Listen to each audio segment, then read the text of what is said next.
woke up, couple bodies from the club dealing with this hangover. God damn.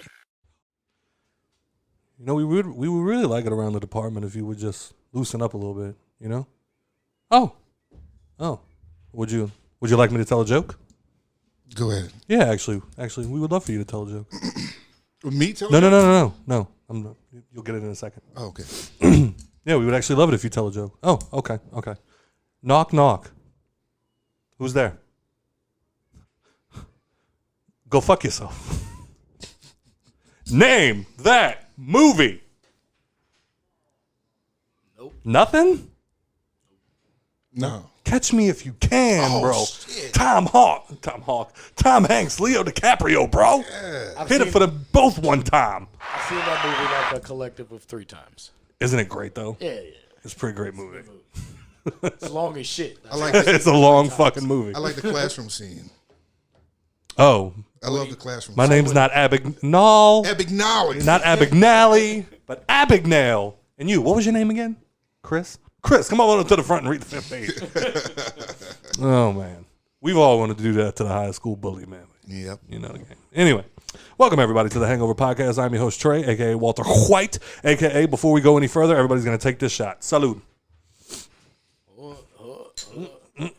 Tink, tink, tink, tink, tink. Tink. Happy hangover, everybody.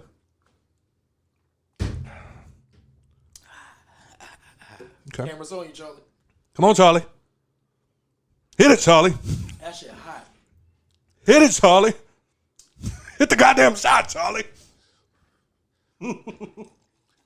Gotta cool that bitch off. God damn it. Oh, you I'm not a tequila drinker. Drink the goddamn shot. Thank you, Charlie. What is that made with, sir? Death. Shit. Everybody, that is called Ghost Blanco. It is a ghost pepper tequila. Yeah, that shit hot as a motherfucker. That shit hurt. Got a little kick to it. It's good for a Bloody Maria. I wouldn't know, but I've heard it's good for a Bloody Maria. What's a Bloody Maria? Is it a Bloody? It's a Bloody Mary, but with tequila. Oh, okay. Sitting across from me. Sitting across from me is Ginger, always, man. Sitting across from me as always is Takeoff Music's very own Mr. TL. Or Scott said, And then sitting to my left, we have one of the, in my opinion, best directors in the city.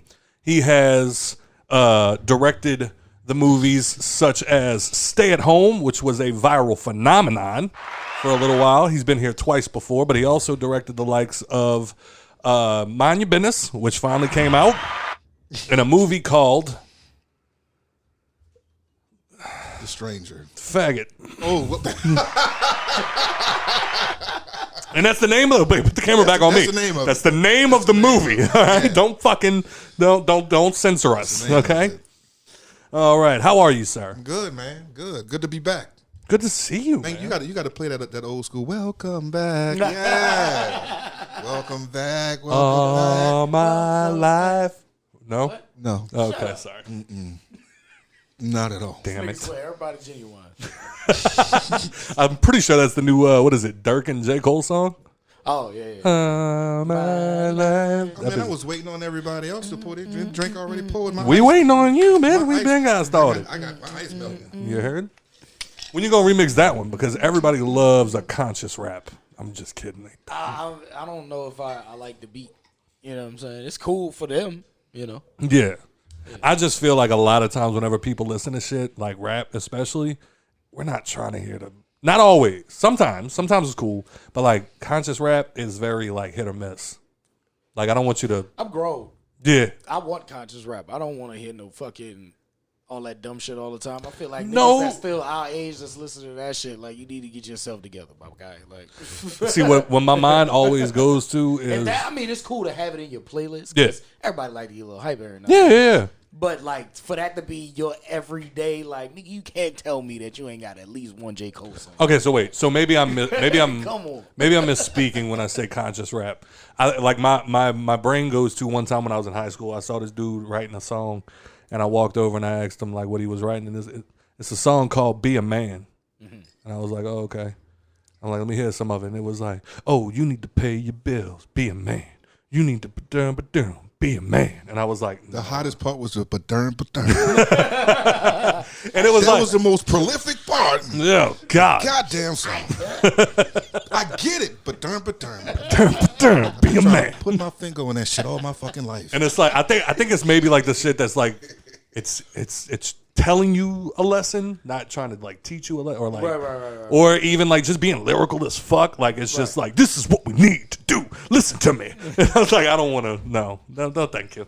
I'd like to go back to getting drunk. You now. talking about like call for action rap? Yeah, there it is. Yeah. The call for action rap. So you wasn't a big Public Enemy fan? Public Enemy was dope. It was just, but it also they fit in with their time. They fit in with their time, and then I think it's So just you like wouldn't listen to him now? Is what you no, like now as an adult, like So Illmind. you're not trying to fight the power? No, I still love Fight the Power, but like Illmind, Hops and Five annoys me now. Yeah, I can't listen to it no more. Like, oh, now everybody tries to call you when you bullshit's a hater. Stop fucking with dudes and do what you're supposed to do. And it's like, fuck you, Hobson. Yeah, nah. After they stopped being funny, I stopped fucking with it. I felt like he was trying to give When me it money. first came out, mind blowing. Yeah, absolutely. And then like a year, 2 years The later, one way he dissed Tyler the Creator was my favorite. which one was that? I think Oh, like Illmind 4, 3, something might like have that. been 4 or 3. Yeah, something like okay. that. Are you a Hobson fan at all? Who do you listen to? I don't man? even know who it is. Wow. Who do you listen to?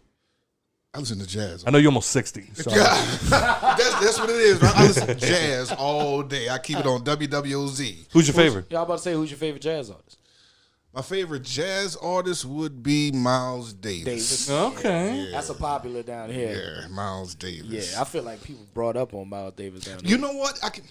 Him and Fast Domino. Now, This is a hard split. shoot.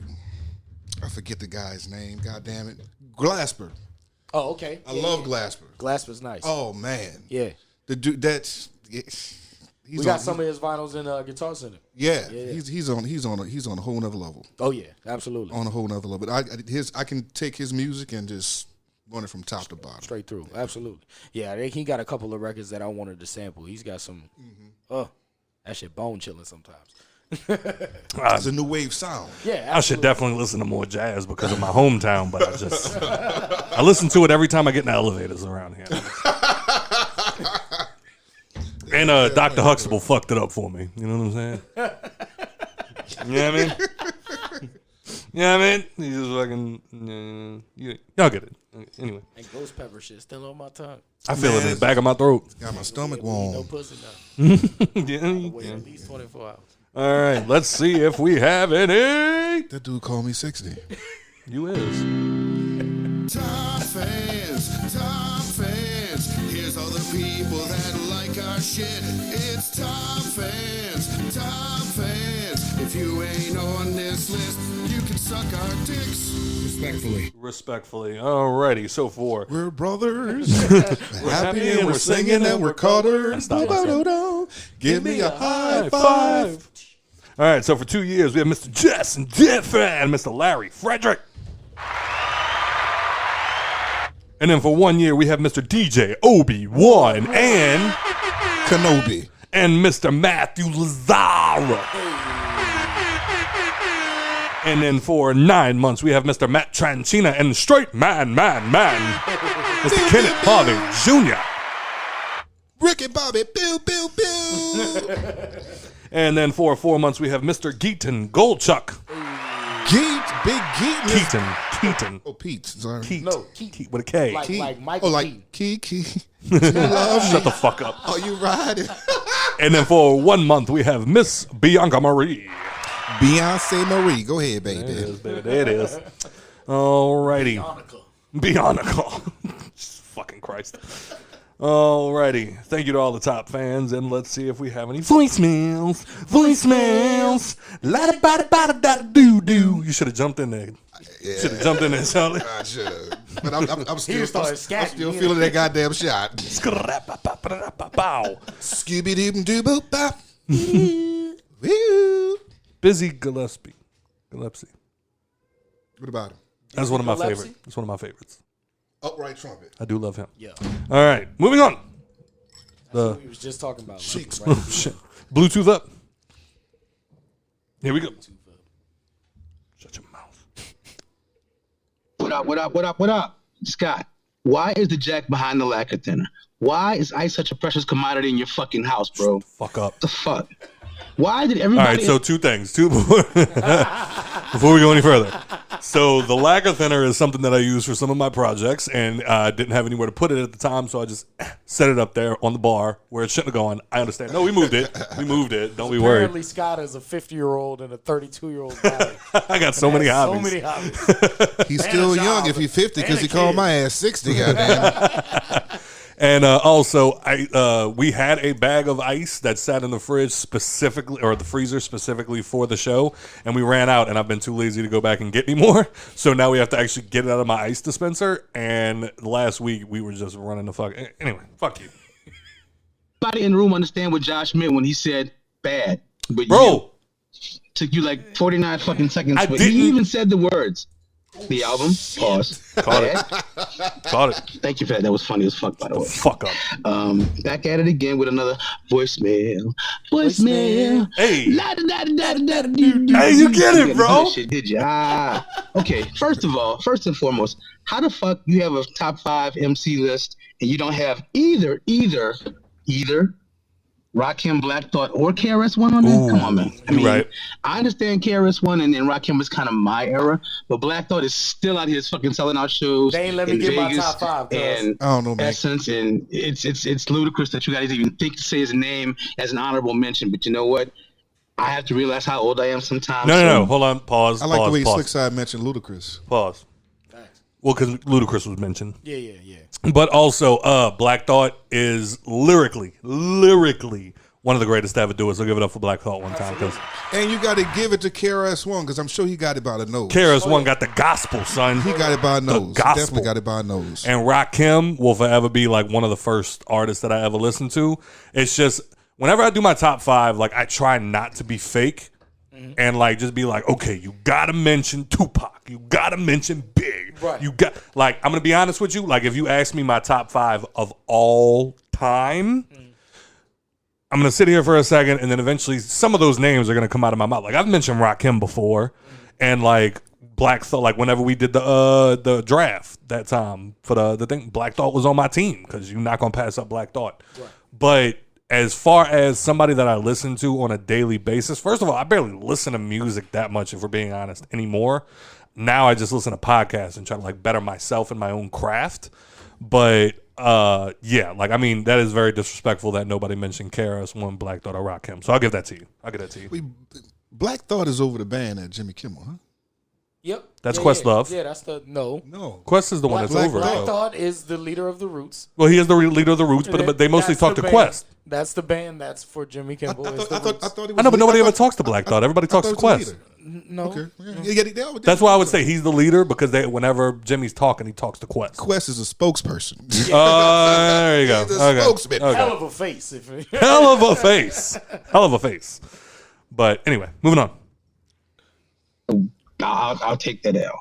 How y'all doing this week, man? Wonderful. Oh, you know what? I want you to hit the boo button for me one time. Go ahead. Boo this man! If you want the boo, you got to wait for the whole thing to come out. All right. I should have checked the fucking voicemail last week. Fuck. Yeah, you fucked up. I had an awesome fucking One Gotta Go, which would have been perfect for a fucking guitar player in the room. So I'm going to give it to you now. And I guess you can call Josh or just ask him later. One Gotta Go, all-time iconic guitar licks. Oh, no. My dad gonna be Inner Sandman. Inner Sandman? Okay. Eye in the Sky, Alan Parsons Project. I don't know what that is. Crazy Train, Black Sabbath, or Ozzy Osbourne. All day. Fuck it is. And Sweet Child of Mine, Guns N' Roses. Talking about licks? Just the opening guitar lick for those songs. Which one gotta go? All time. I wish I could have heard Josh's answer. Fuck. All right, so this is going to be very easy for me. Sweet Child of Mine. Come on. And then bum bum. Bum bum. Bum bum. Bum bum. Come on, man. And then what he said, Inner Sandman. Yeah. Inner Sandman, I like that one. I'm not going to sit here and do it because I don't remember off the top of my head, but I do love Inner Sandman. Eye in the Sky by the Something But the Project. I don't know what that is, so that gets to go from me. Thank you. I know the song, but I'm also going to get rid of that one as well. Okay, cool. Yeah. How about you, Mr. Charlee Summer? I know these were all like on the top 10 list when you were born. And you telling the truth. Should we call Josh? Since that was technically for him? If he wants. Okay. Dead or alive? What? He said one of those four have to go. Oh, one of them have to go. Yeah, you got to pick one to go. I don't know, man. Bum, bum, No, bum, you can't. No. Bum, bum. Yeah, that can't go nowhere. No. Exactly. So those two can't go. Those are stuck. Inner Who's the other Sandman, two? Inner Sandman, and Yeah, get rid of that shit. Sweet child of my eye. Wait, no, not sweet child. No, not sweet child of mine. you're right. All right, let's play it. Let me see. If we only play it for a couple of seconds, we shouldn't get copyrighted. Let's see what. Yeah, you got 30 seconds, cuz you can play that shit. All right. All we need is the opening guitar lick. All right, so boom. That stays forever. That slaps. That stays Absolutely. forever. That stays forever. Absolutely. All right. Enter Sandman. Yup.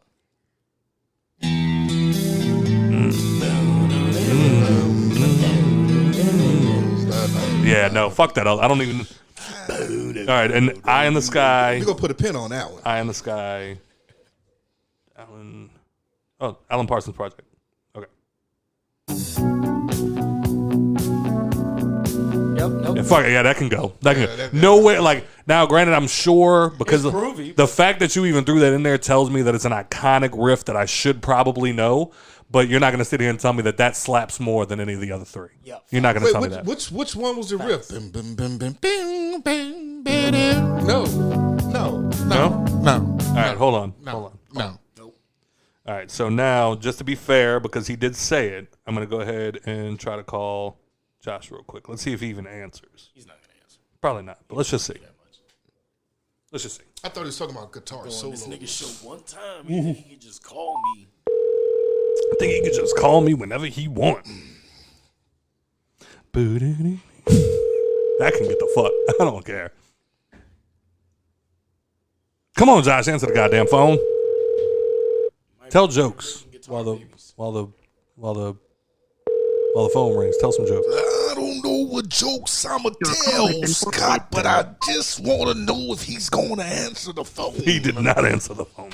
All right, that's fair. All right, so we're all in agreement. Oh, yeah, bro. Yeah. The cream rises to the top. The top. All he had to do was answer the phone. But, All right, so we're in agreement. Eye in the Sky, the Alan Parsons Project can get the fuck. Yes. Okay, cool. Give it up to us. You wanna know why? Because we be knowing shit. What we got next? All right. And what the fuck are y'all doing for 150? Huh? Oh, episode 150. Just Oh. asking. Peace. Oh, episode 150? Fuck. I want to do another live show. But now I feel like we're getting a little too close and I haven't even tried to start playing. We only got like 12 episodes. Yeah. 12 weeks is, what, 3 months? We gotta see where fuck, that's how long we took to plan 100 if you think about it. That's true, but we also gotta take a look and see where that weekend lands. So that way, like, it's not the one where, like, we're literally going out of town. You know what I mean? You okay? Trying to figure out what that noise is. Doing it wires. Probably mine. We've been using the same fucking chords for 2 years. It's probably one of them starting to go bad. You starting to go bad. I'm always going bad. All right. Well, from there, Mr. Charlee Summer. Yes. So glad to have you here. So glad to be here. Because it's so much fun. You know what? Jesus Christ. Bring your ass close to me, man. Change the I camera. want you over What's there. up? Does this work?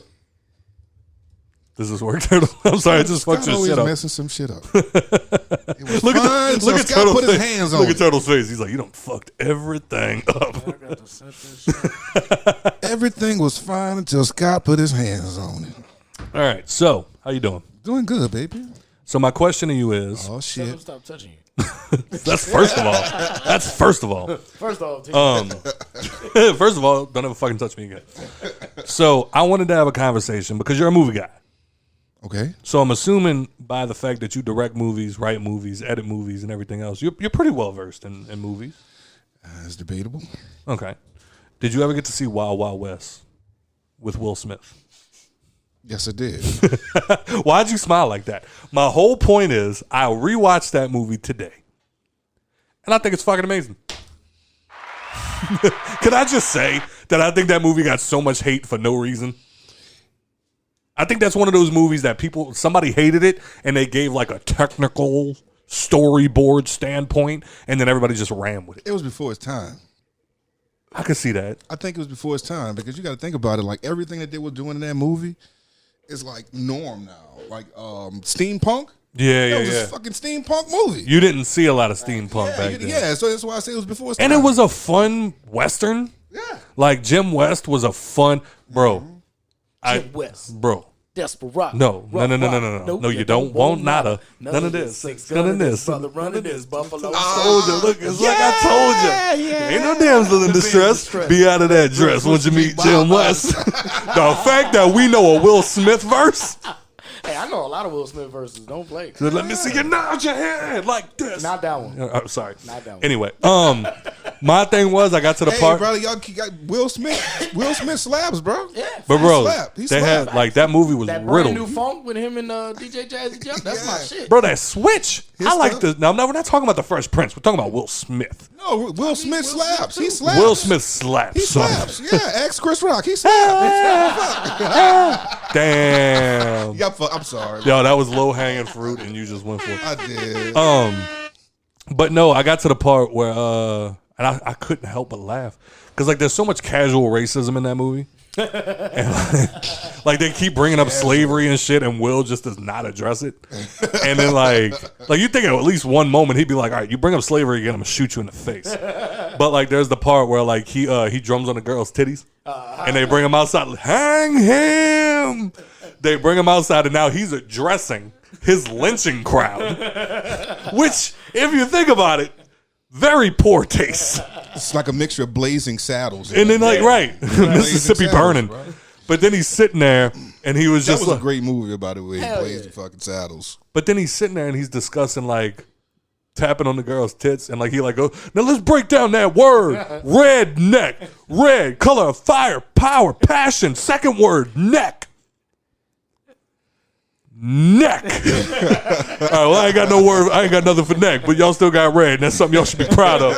And then they hit him with the hang him. All right, hold on. Now I'm standing before you as a man, realizing that I've done something wrong. And then he looks at the girl, and now I'm willing to do anything there is to do to make it right. Will you marry me? That means no. Okay, darling, would it help if I thought you was a man?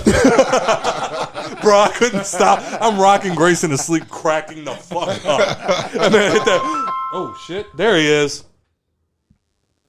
Yep, it is. Joshua. Welcome to the party. Yo, what up, sir? Josh, welcome to the pod. You're on the podcast for 2 weeks in a row. Hit it for him one time. Shit, You know what you win? Do you know what you won? You won a phone call. So, whole phone call. so you remember last week when we were doing the voicemail and it cut off halfway through? Yeah. So literally the guy called back this week, shout out to Dorian.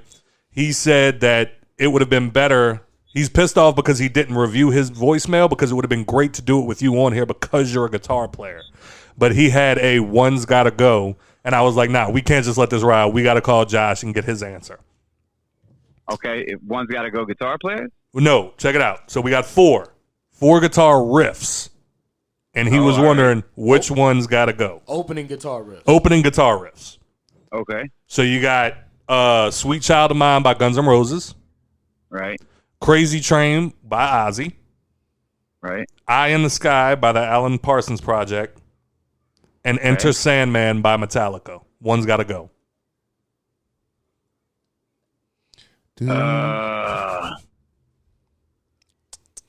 Man, I don't know. That's a hard thing. Honestly, they've in my mind, they've all been so played out.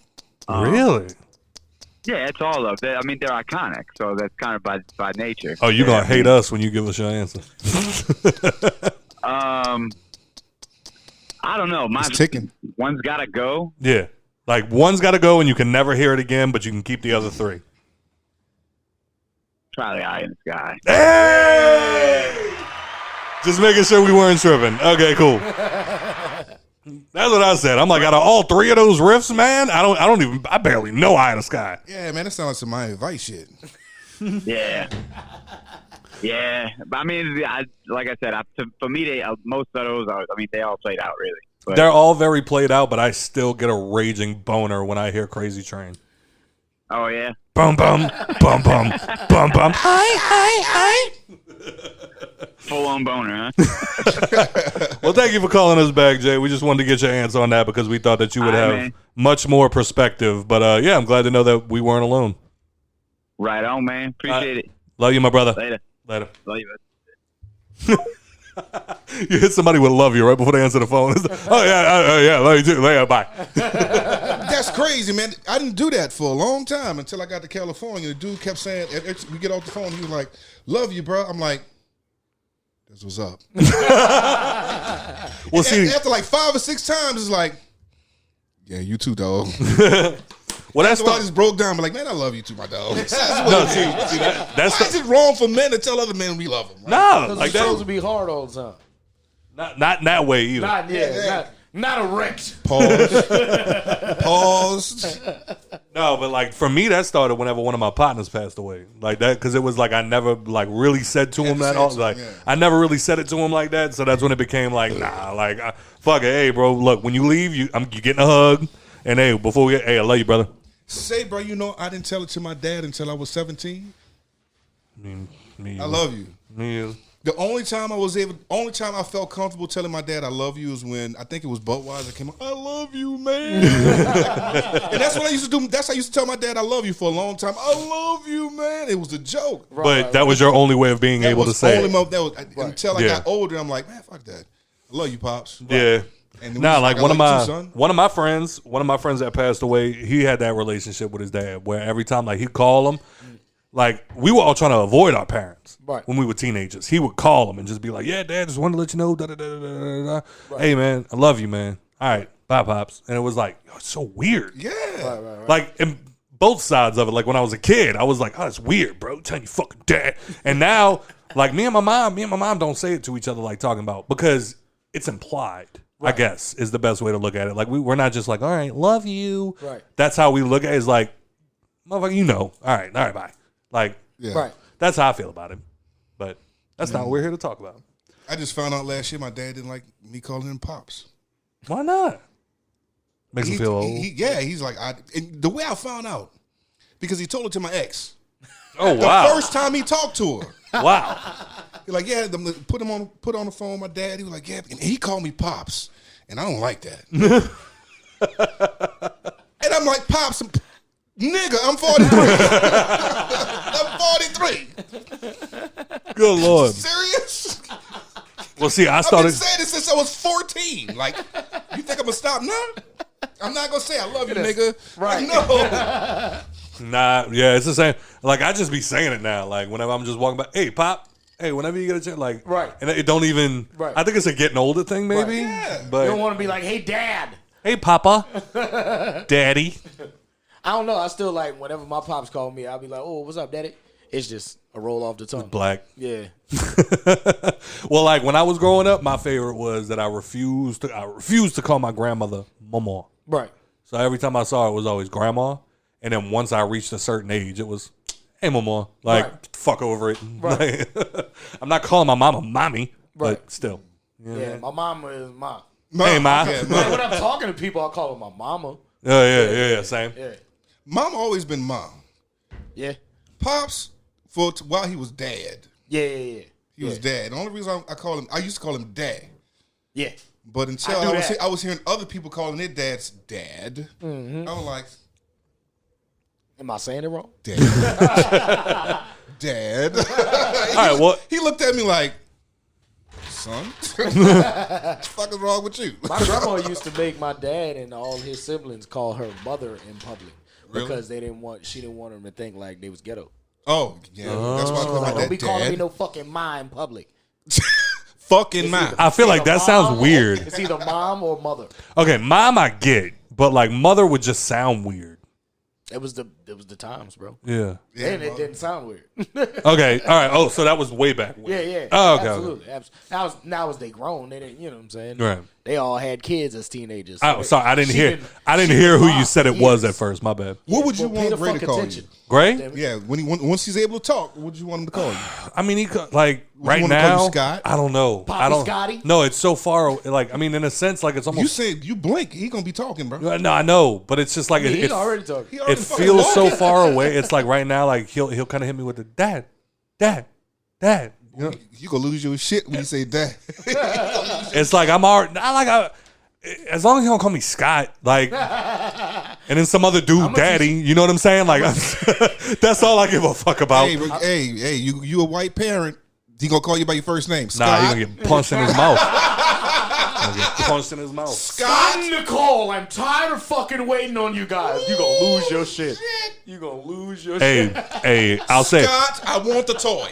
I'll say this. I want the toy, Scott. I'll say this from look, the camera's on. I'll say this from the bottom of my soul. We not them white parents, baby. We not them white parents. Like Nicole has literally said, like she sent me videos. We've had conversations, and I agree. Like I don't want to have to hit my. You know, I don't. Listening. I don't ever want to have to hit my kid. I don't ever want to have to go through that. Well, you're gonna be one of the parents if you don't hit him. In this, like in these moments, Scott, Nicole, I need. The fuck you think you talking to? That's when it turns into like masochism almost. Call me daddy, bitch. You better watch that. They got the internet now. You're going to fuck around. That's going to be a core memory. They got child protection services. My father looked me in my... I looked it on Google. I can call this number on you, Pops. We didn't have that. We just had the yellow pages. Ain't nobody looking that shit up. My favorite joke of all time would have to be the one where the dude was talking about his dad, and he was like, my white friend told me that, yeah, your dad can't hit you anymore, bro. Like, you can call the police, and the police can come over. And one day my dad went to go hit me, and I said, Dad, if you hit me, I'm going to call the police. And he said, it's going to take 10 minutes for the police to get here. I'm going to be fucking you up the entire time. Wait, I had the same experience, bro. Give me my bottle. Wait, what ended up happening was, my mama whipped my ass, and I thought about calling, and she felt it. Yeah.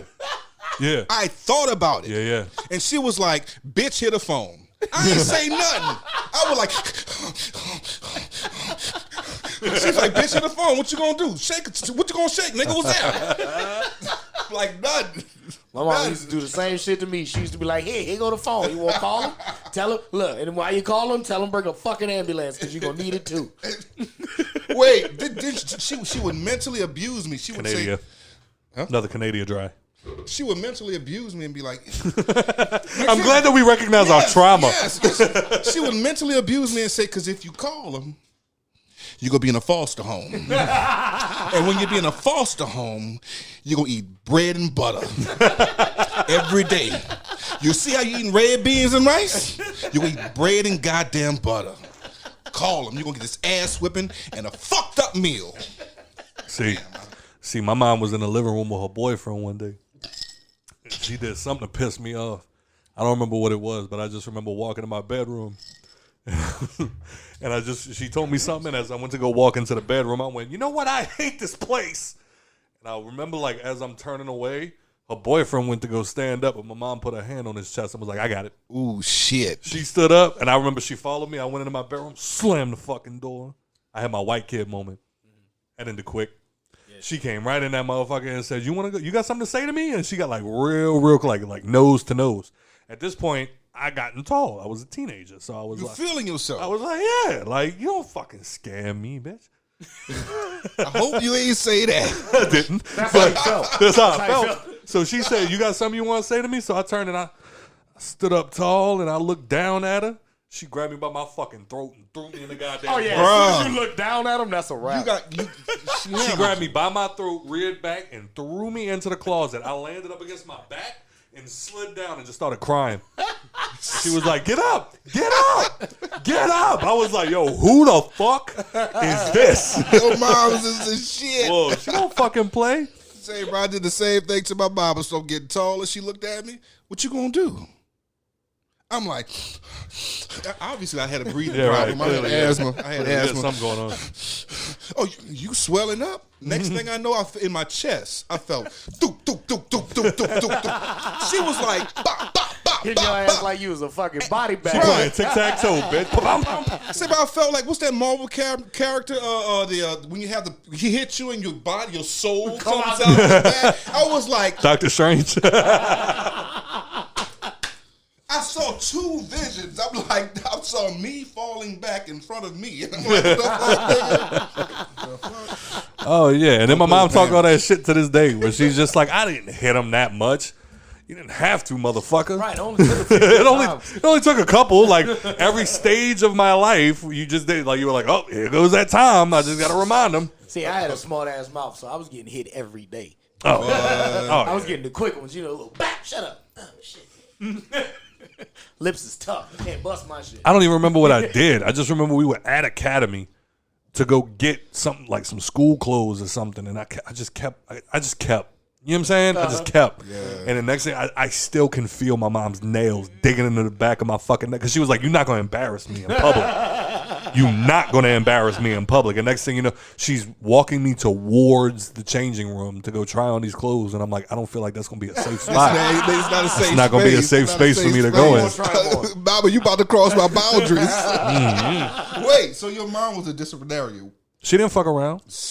Like I can't go as far as like the whole like beating me with like the extension cord like we've been told has happened and like the whole. She never did all of that. She just needed her hands. Right.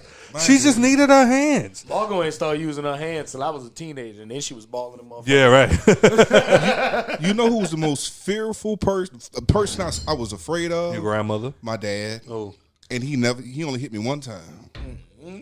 My mom used to beat the dog shit out. My dad, only thing he had to do was look at me. Mm. Oh, yeah, that dad stare? Oh, yeah. That's fear. That'll put fear in your heart. Hey, no. You do something fucked up while you at home with your mom? All right, wait till your daddy get home. Either that or I'm going to call you fear! Daddy. I'm going to call your daddy. That's fear! I'm wondering, like, did she really call me? That is fucking fear. But let me tell you how much of a But I was more scared of my mom than I was my dad. I was more because my mom proved when I was because when I was when I hit a certain I lived with my mom. My dad lived like a few houses down, right. And like it got to the point sometimes where like my mom would upset me. I go run down to my dad's house and like you'll never believe what mom did. And like there was only a few times my mom hit me. Right. My dad, like there was a couple times I pissed him off and like he like smacked me or something. But, like never nothing crazy. No, my mom knew I'm a single mother. Oh yeah, with a kid that's gonna be 6'5", I better put the fear in him now. How tall are you? Me? Yeah. I'm 6'3". How tall am I? Oh. Fuck. Bitch, it's your body. How you gonna ask me? Last time the military told me you was 6 feet.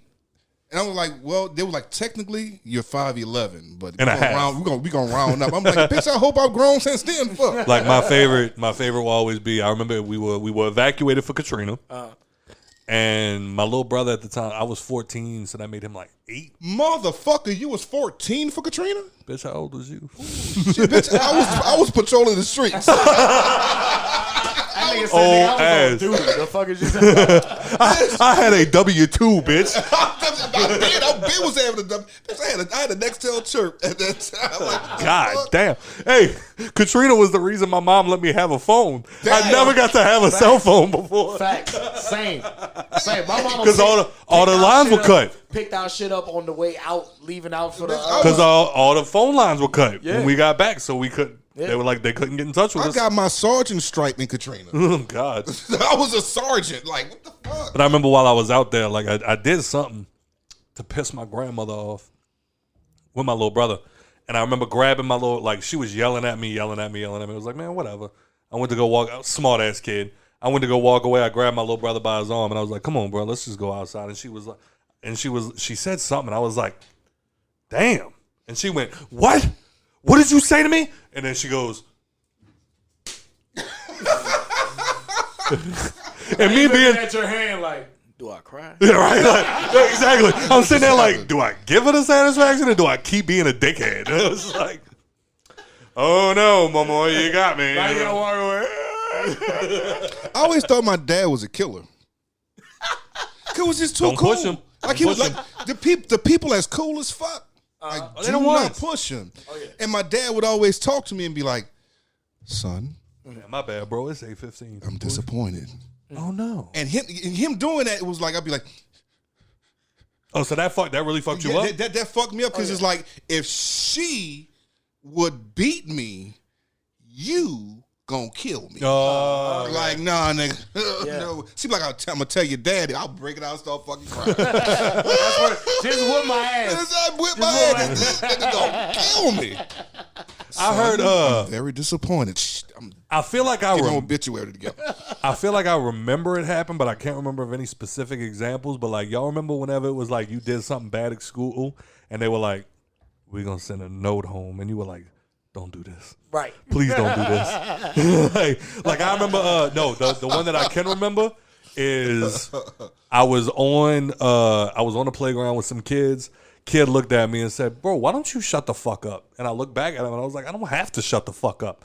Teacher comes walking out. What did you just say? I heard you say yes. And I was like, please don't do this. No, that was please don't do this. My life. Story of my life. Wait, I was that teacher. Was you? I used to do the Nord summer camp. And they had a little boy. He used to always talk.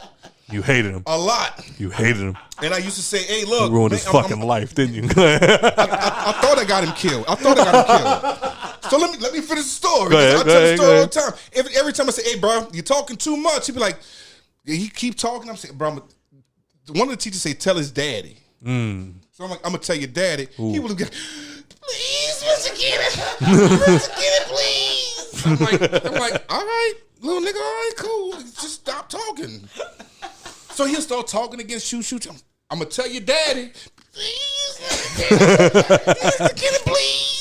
Don't do this to me, Mr. Cannon. You're going to get me killed. He'll stop. I let him go for a little while. Why you turn into a slave? Please, Mr. Cannon, please don't do this to me. I'm going to tell you why. So it got to the point where it's like, please don't do this to me, Mr. Cannon. I'm like, I don't want to rat on the little boy, but it's like, bro, I'm going to tell your daddy. At this point, I'm serious. I'm going to tell your daddy. I think this went for like 3-4 days. I'm going to tell your daddy to come inside. When he pick you up, tell him to come inside. And he was like, and I was serious. So this was at 12 o'clock. Oh, yeah. He had to let Till 3 o'clock, he cried until 3 o'clock. Mr. Snot and everything. He looked like Viola Davis. Till 3 o'clock, Mr. Kennedy, please, blah, blah. Go call your daddy. Right. So when he come to pick the kids up, go call your daddy. His daddy came inside. And when he came through in the lunchroom, came through the threshold, for 5 minutes, that motherfucker was still coming in. That's how big his ass was. Right? So he comes stand in front of me. He looking down at my ass. He like, you got a problem with my son? Oh, Lord. I can't stand one of them motherfuckers. I'm like, he's not a bad kid. Right? He's not that bad, right? Great kid. He's amazing. You know, he just kind of talk. He just talk a little bit too much. And I'm looking up and he looking down. He was like, "Don't worry, Mr. Brown. You ain't never gonna have this problem again." Mm-hmm. And when he walked, him and that child walked out, and he ducked down to get out the threshold. The little boy looked back at me and did this. I'm like, I'm never gonna see this little motherfucker again in my life. He didn't come back for 2 days. I thought he was dead. That nigga was in recovery. I thought he was going to be on a milk carton or something like that. They got a home ICU from mass whoopings. That boy came back here and said shit for the rest of camp. Not a goddamn thing. I was like, how you doing? He was like, oh, Lord. All right, so Mr. Charlee Summer. Do we got anything we looking forward to with you, big brother? Because the last time you was here, you said I had a movie role, and I never got my movie role. You got a movie role coming. I got the role, but it ain't here yet. You got a movie role coming. You know, you might be in the next one to keep me from being into my goddamn self. Yeah. So yeah, bro. You don't like your Hitchcockian? You don't like your Hitchcockian cameo appearances? Just depends on what size shirt you wear. 2X. Yeah, you ain't gonna be on this one. Fat boy. You ain't gonna be in this one. I got 2 large shirts. So you can't be in this one. Yo, I'll buy the shirt if the budget's that tight, baby. I'll buy the shirt. I got 2 large shirts. That's it. Oh, man. So, wait, I wanted to ask you. You went to the New York Film School, didn't you? Yes, I did. Ooh. New York Film Academy. Give it up to him one time. Turts McGurts. There you go. There he is. New York film. Turk texting bitches. I know. But That was great. That was. I'm gonna be honest with you. Totally honest. I never took that seriously until I graduated. The Film Academy? Yep. So, all right, before we get there, what made you start doing that? Is it just because of your love of filmmaking, or Hell no. what made you want to start making films? Wait, hell no. Okay, we'll get back to that too. No. What made you want to start making films? What made me want to start making films? What's the film that made you want to make films? It's not a film. It's a No. person. It's a person. Who? A guy named Dewey Gerard. I don't know. All right, this is less interesting than I thought it was. Well, he got it. He was nominated for a daytime Emmy. That doesn't mean A nothing. project. I'm just playing with you. I'm fucking with you. Go ahead. But it was a guy I was cool with. He was doing a stage. He was doing stage plays. I was part of his stage plays. We grew together. He decided I'm gonna make my first feature length film, and he had me starring it. I'm like, man, that's great. That was your first acting role, or? No, that was my first. That was my first time starring. And Oh, okay. well, my second, he did a short, had me starring. He's like, I'm going to take it upon myself to make my own feature-length film. And he did it. Got in the red box and everything else. Never went to film school. And I'm like, his drive was like, Yeah. let me go ahead and do that. But I'm like, I don't have the drive to learn everything you do, but I do have the military, so I can go to school for this shit. On that same breath, I heard somebody say one time, it's not so much of being a director, it's being a bankable director. Like, M. Night Shyamalan will put out one good movie every 5, but producers and studios know that he will deliver. Good or bad, he will deliver. Yeah. Right. It's called deliverables. So that's why they will bank on him. Even though his last 3 movies have been dog shit, they'll still bank on him because no matter what, they know he's going to put out a movie. It's still going to be a return on investment. So even if you don't know his movie gonna be dog shit because you still waiting for him. You want to the M. Night Shyamalan movie. So every time he come out with a project, and because you looked at this one that you love, you gonna hope he come back. Oh yeah. So you're gonna put your money behind everything, hoping he come back, like a Sweetheart Story. What do you think it is that makes a director a household name more than an actor? Because if a Christopher Nolan movie's coming out, I'm going to see it. If a M. Night Shyamalan movie's coming out, I might go see it. You know what I'm saying? If the premise is cool, like I've gotten to the part with M. Night Shyamalan where the premise has to be dope. I've never seen Old or anything like that, but like his other movies, I'm actually pretty big fan of. I heard Old. People loved it. I never saw it. I heard the opposite. I heard people hated it. M. Night Shyamalan fan. But yeah, Christopher Nolan is the guy that anything he puts out, I'm going to see You it. got a lot of filmmakers don't like Christopher Nolan. Oppenheimer comes out in 2 weeks. I'll be there opening night. Like there is not a Christopher Nolan movie that can come out that I'm not going to go see. Why? His track record, man. What about his track record though? Just because he's got high sales?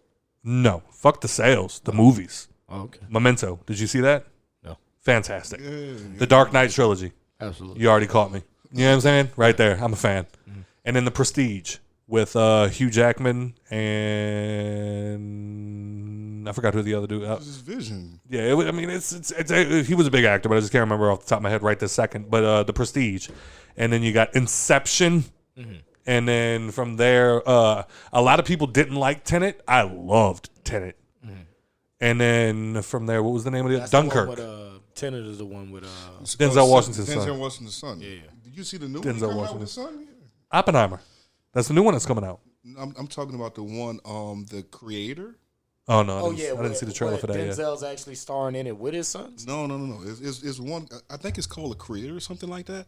But it's shot on a $3,000 camera. Damn. The entire project is shot on a $3,000 camera. That's what made me. Because I'm looking at it and it was like, and I'm looking at the comments. It was like, hey, it was shot on this camera. Not because I think it looks amazing. Right. Not because I'm a big fan of his son. I'm a fan of whoever shot this motherfucker with this goddamn Yeah, camera. yeah. Shit, that gives me hope. Like, for real? Right. Cool. But yeah, so I mean, if you think about it, like just from the movies, I also love Dunkirk. Right. I've only seen it a couple of times, so I mean, maybe if I go back and watch it, like I can have like a more objective view on it. But like every movie he's put out that I've watched, banger, man, banger. Like Tenet, I remember. To me, this is what makes a great director. We went and saw Tenet right after the pandemic started to chill out. We were finally able to go to the theater. We go in there and we start watching it. let's say the movie's 2 hours. An hour into that movie, I remember looking at Nicole and saying, "You want to go?" Like, This was in which theaters. film? Yeah, this was Tenet. film? Tenet.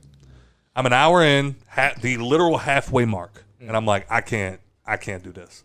Like, this sucks. It's boring. I just can't. I'm done. There's that moment. You got the 2 rooms. The dude walks from this room into this room, and the movie essentially starts to play in reverse. Everything started to come together. Amazing fucking piece of cinema. Like, I'm now on board. You got me. It was beautiful. Memento, the only movie I've ever seen to this day, the movie is played backwards. Yeah. And it makes sense. And even though you're watching the end to the beginning, you're still have no idea what's coming next. Because you understand the rules. Yeah. When you understand rules, you can break them. Yeah. Right. And that's when in filmmaking, it's like, see, you put it in my fucking nose, man. Shit. Like you got a booger in your nose. People already can't hear you. Just put your lips on the mic, baby. The thing is, it's one thing I say now, even with people here in the city, and the people that I look for to work with is like, oh, you. Put your lips on the mic. Like I've never done this before. It's like, talk to the mic, goddammit. Learning the basics. And once you learn the basics, learn the rules of filmmaking, because there's basic rules of filmmaking, whether it's screenwriting, directing, and everything else. And once you learn the basics, then you can break the rules. Yeah. I mean, that's like trying to play fucking chess. Yeah. You got people that trying to get into this game like, I'm going to be a filmmaker and I'm going to write like this one. I'm like Memento. I'm going to write backwards. It's like, that's non-linear. Bitch, you got to learn how to write linear first. Right. Before you start writing non-linear. And that's what's crazy about the Christopher Nolan thing is his brother wrote Memento, but he also wrote it linear. And then Christopher Nolan saw it and was like, boom, yo, let's do this shit backwards. So the thing was, it was already done in a certain way. And once you study things a certain way, it's like, boom, let's flip it. And you start changing certain things. And it's like, once you learn the basics, you can break the rules. So to me that makes a great director. All right, so as a director and as somebody that went to the New York Film Academy, which is the creme de la creme of filmmaking schools, I'm gonna go ahead and take that because they get their money. I'm gonna say creme de la creme. What would you say is the greatest movie ever made? And I know you're about to hit me with some obscure bullshit, but let's do it. Right. Actually, let's throw it across the table. Because as somebody that watches a lot of movies, you watch a lot of TV shows. Turtle, hold on. Right. What would you say is the movie to you that has the most rewatchable tendencies? The most rewatchable. Yes, like what is like? We'll go with greatest movie of all time. If those two things don't line up, then you can go most rewatchable. Greatest movie in all time. The rewatchable tendencies is hit us. Let's go. Fucking rewatchable. In my the movie with the most rewatchable, in my opinion, Friday. And you're not wrong. That's such an amazing fucking movie. There's not a motherfucker who would be like, yeah, don't put on Friday. No, comedy's. The reason I respect that is because comedy is not one of the ones that ever gets considered. Comedy is always the back of the bus, and it rarely gets actual good reviews. Most of the time when you see somebody review a movie and it's a comedy movie, it's bullshit because they're just like, I didn't find it funny. It's like, well, that's subjective. Friday, I feel like, beats all of those expectations. Continue. I'm sorry. I lost my phone. But it's... Greatest movie of all time? There was one that just like fucked my head up entirely. I'm just trying to think of the name. I might have to look it up. Come back to me. Okay. Because like for me, it's somewhere between, and please don't come for me when I say this. On both, I got two hands. If I had to put the greatest movie of all time in each hand, but they had to be different, right here, The Godfather, right here, Inception. I've never saw none of those movies. I'm going to beat the shit out of you. You know what? They wanted to beat the shit out of me in school, too. Charlie, what the fuck? You've never seen The Godfather? No. Well, guess who's not going home tonight? Guess who's sitting here and watching a 3-hour movie with me? You can't not see The Godfather and be a director. I'm going to fall asleep on it. No, you're not, because I'm going to punch you in your chest every time. I'm not going to watch the movie. You're going to watch the movie, and I'm going to watch you watch the movie, and I'm going to punch you in your chest every time your eyes close. I'm going to tell you this. And as you're speaking, and it's like... You've never seen Inception either? No, I never. The Godfather, I understand. Inception, you're doing yourself a disservice. Never. I saw YouTube clips of how to. No, you got to watch the whole movie. No, you got to watch the whole movie. I never. Anyway, saw that. continue. As far as me being a director, I want to shoot the things I want to do. Yeah, of course. At the end of the day, it's like when you ask me if you say the greatest movie ever made, to me, it's going to be The Last Dragon. That's the fucking. Hey, thank you, bro. To me. The greatest movie ever made was The fucking Last Dragon. Why? Because when I was a kid, I can watch that over and over and over and over again. Another greatest movie ever made was Enter the Dragon. Yep. To me, that was the Bruce Lee movie, right? Yes, exactly. That was one of the greatest movies ever made because I had that on a VHS tape, and I watched it over and over. And Bolo Young, yes, Bolo, yeah.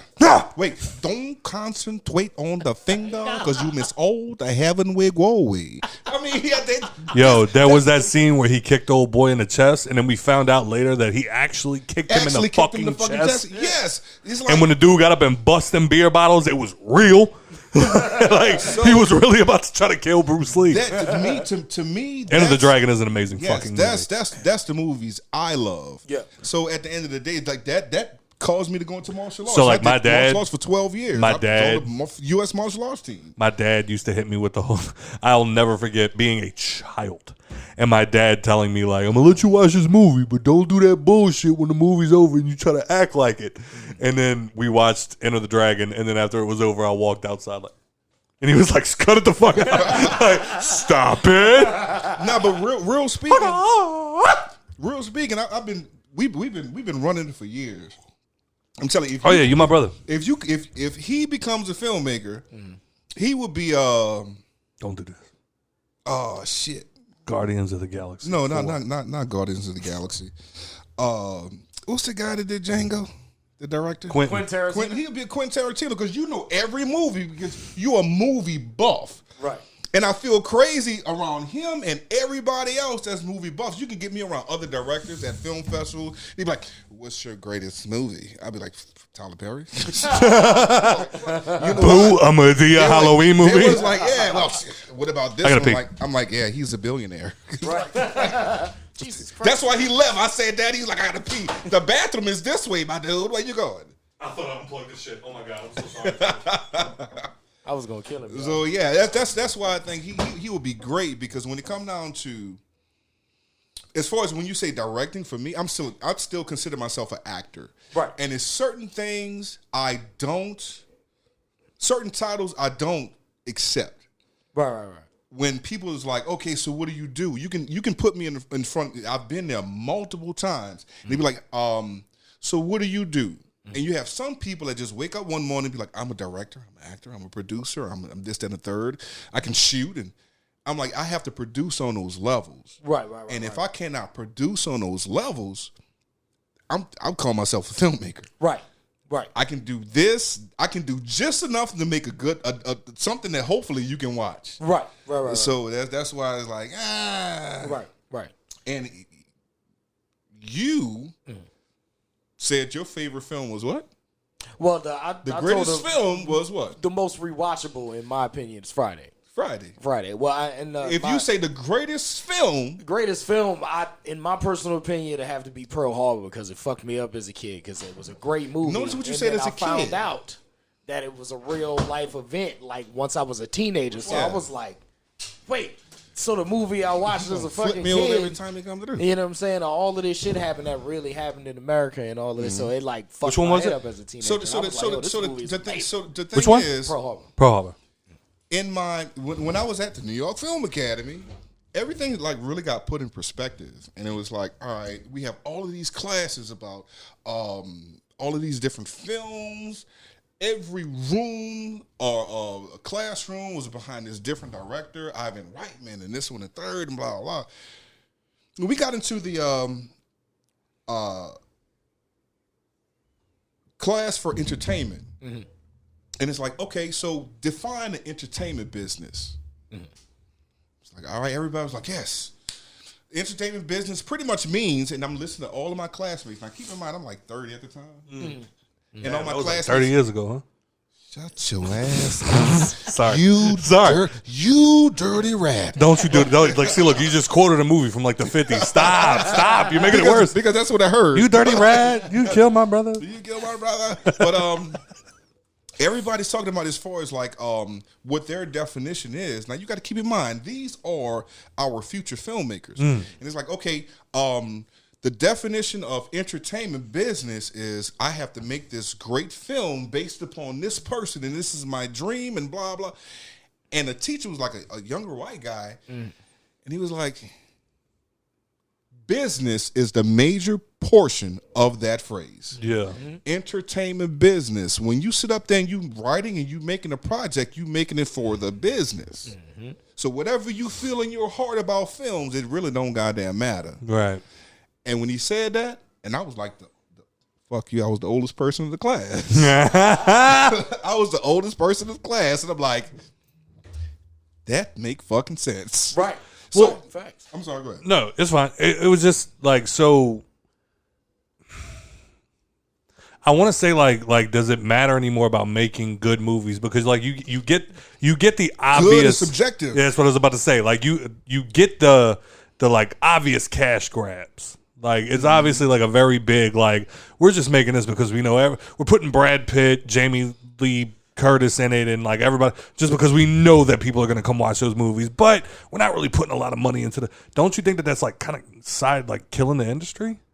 Like the industry is changing, bro. Of course it's changing, but I mean at the end of the day, it's like nothing beats like the reason I can watch The Godfather 100 times and never get bored. Aren't you a superhero fan? Marvel's different. Marvel's different. No, Marvel's different.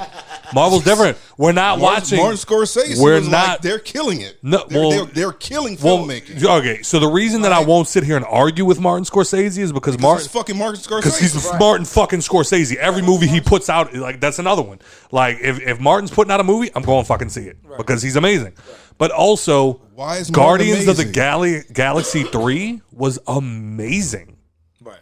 Like story, characters, cinematography, like everything that was involved in it, like you felt while you were watching this movie. You laughed while you were watching this movie. You fucking cried while you were watching this. Like to me, that's what a movie is. Like you're supposed to feel a range of emotions because you're hearing a story that you would never experience in real life, and it was worth putting on film. I don't care about Tom Hanks' new fucking like venture into the like.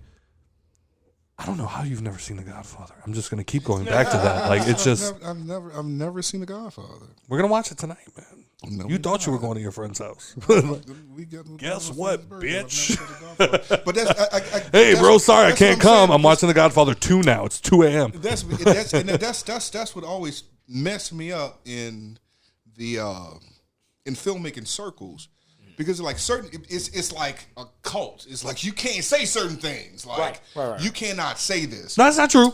No, that's fucking true. You can tell me that you didn't enjoy The Godfather. No, I can tell you I didn't enjoy The Godfather. I can tell you I never seen Memento. I can tell you just put the dick in my mouth, man. What the fuck is you talking about? Stop. That's a clip. Like what the fuck? Flag it. Hey, so what? Wait, hit it again. Shit. He said it was gay. So what? You're like, damn. That's gonna just be the clip on Facebook. Yo, put the dick in my mouth. Hey, that's gonna be the thing that's gonna kill me. But nah, it's gonna be the name of the episode. Put the dick in my mouth. Sorry, continue. But at the end of the day, it's kind of like when art is subjective. Yeah. And at the end of the day, it's like you feel, and being that you watch all of these movies, I'm gonna tell you, when I went to film school, I'd never seen none of those films. There was like, yes, the first. You didn't get like homework and shit? Yeah, we got a lot of homework. Like to go watch movies? Yeah, I watched a lot of them fucking shits, and I'm like, Clockwork Orange fucking sucks. What? Till this day, I fucking hate Clockwork Orange. I'm like, I fucking hate it. I can't I'm believe they singing 2001? in the rain. Yeah, that What fucking shit was retarded. wondrous feeling. I can't believe they're making another one. What? Yes. Clockwork I Orange? think Clockwork Orange. But I never even know Clockwork Orange existed until I went to film school. Okay. I'm going to tell you one of the best projects are two. Because the man has watched a lot of them shits. Apartment 21. I feel like I've heard of it. Never Yes. seen it. Apartment 21 is a black and white film. I never will forget it. And I really want to do that one again. I'm like, that one was great. Oh, Apartment 21. It was like 3 of them. I'm like, okay, I can really get with this. Because a lot of those films I've never seen. And it's like, Okay, I so just really as a wasn't feeling director, if there was any film that you could redo, which one would you do? That's why I say when you get in a certain circle, people not gonna feel it. Hey. A film, Action Jackson. It's always gonna be some black shit. Action Jackson. Go. Hit the Bruce Leroy. Go ahead. Action Jackson. What was another one? That I'm about to redo. JD's Revenge. It's a black exploitation. I've never seen that. You heard of it? Yeah, You seen it? yeah. JD's Revenge, and do it on a modern day. I want to redo Dude, Where's My Car? That'd be fire. Do it on a car? No. Think about it. JD's Revenge, As a modern modern-day day. film? That'd Now be you got to fire. keep in mind that it's still we can actually do this on a modern day thing because who was JD? JD was a cab driver. What do we have? Ubers. That film was shot in New Orleans. Hey. On top of the fact that Streetcar Named Desire. how did he ended up getting possessed on Bourbon Street? A freaking Ouija board. Yep. And let's just make him an actor. Now, keep in mind that based off that, and the reason why I'm saying the reason why I'm saying this because I study it, and it's like, okay, what will be the draw? What was the last thing what can you draw from? And it's like The Last Candyman. That's very true. The reason why I'm saying The Last Candyman is because, all right, you had this guy that was a Candyman, that was an artist and blah, blah. He got possessed by this. Well, don't fucking reinvent the wheel. Right? That's the filmmaker I am. I do not reinvent a fucking wheel. Okay. At all. If it works, wait, what is it? If it works, don't fix it. If it ain't broke, no. If it ain't broke, don't fucking fix it. Yeah. When you put that character and now he's an actor in the city, okay, what's going to be the storyline behind it? Well, a drug dealer that sit up there and change his fucking life, blah blah. Right. Drug dealer changes his goddamn life. Now everything is really set on stage, in a car, and in a house, and a Ouija board because that's how he ends up possessed. That's right. Just to embody the spirit of the character that he needs to play. That'd be fire. Which is what's the other one? Black Swan. Ooh. That's a good one. Yeah, I Ooh, do. you do watch movies, okay. It's like I'm gonna watch the Steel the same way. It's like Black Swan would be hard to fuck with though. Shit, watch me. It was a good fucking watch movie, me bro. work. Watch me work. Are you gonna do it with black girls? Yes. Crazy. He's Watch not. him. He's talking about I'm for the just- JD's Revenge remake. Fool. JD Reference. Revenge, like Reference. he wasn't listening. He don't know. I'm here. The thing I've never is, seen but that. if you put all that together and you make this project, now we have something different here in the city of New Orleans. It's like, can I call it the Cayenne Classic? That'd be fire. Is a black exploitation. Can we flip it in modern day and call it the Cayenne Classic? Because keep in mind that they redid Candyman. Yeah. Why can't we redo black exploitation? So when you say, what would I redo? Yeah. I would redo JD's Revenge. How do you feel about characters? Because Give it fuck to- Scott. You like that? Yeah, that's fair. That's fair. That's fair. How do you feel about movies that are whitewashing and or blackwashing? I always answer this question. I'm glad to hear somebody else's take. Taking a character, just for the people that are watching, taking a character that is from the source, white or black or any other race, and then replacing them with a different race. You asking me as a creator. You're not asking me as a. I'm asking Charlie. You're not asking me as a person that's looking for return on investment. I'm asking Charlee Summer how he feels about it. It. You asking like return on investment is like as far as return. You can give me both hands. What you got? They're gonna go ahead and put this. I mean, okay, give me like Marvel came out and apologized for making the Ancient One a white woman when it was originally a Chinese man, because they said that they didn't want to. They didn't want to be. Bullshit. No, they said they didn't want to be stereotypical and make an Asian man be ancient Chinese secret. Like they were like, we were That's actually fucking bullshit. They were like, no. They thought it was going to be a return on investment. What I was telling you about entertainment, what? Business, exactly. So at the end of the day, they gonna sit up here and take it. You don't think they could have put Jackie Chan in that shit? I don't know. At the end of he's the day, bankable. Yeah, no, not bank. He's bankable. Yeah. Think about when the last time Jackie Chan did some shit. Who cares? Do you think that if they put Jackie Chan in a Marvel movie, people wouldn't lose their shit? Come on, man.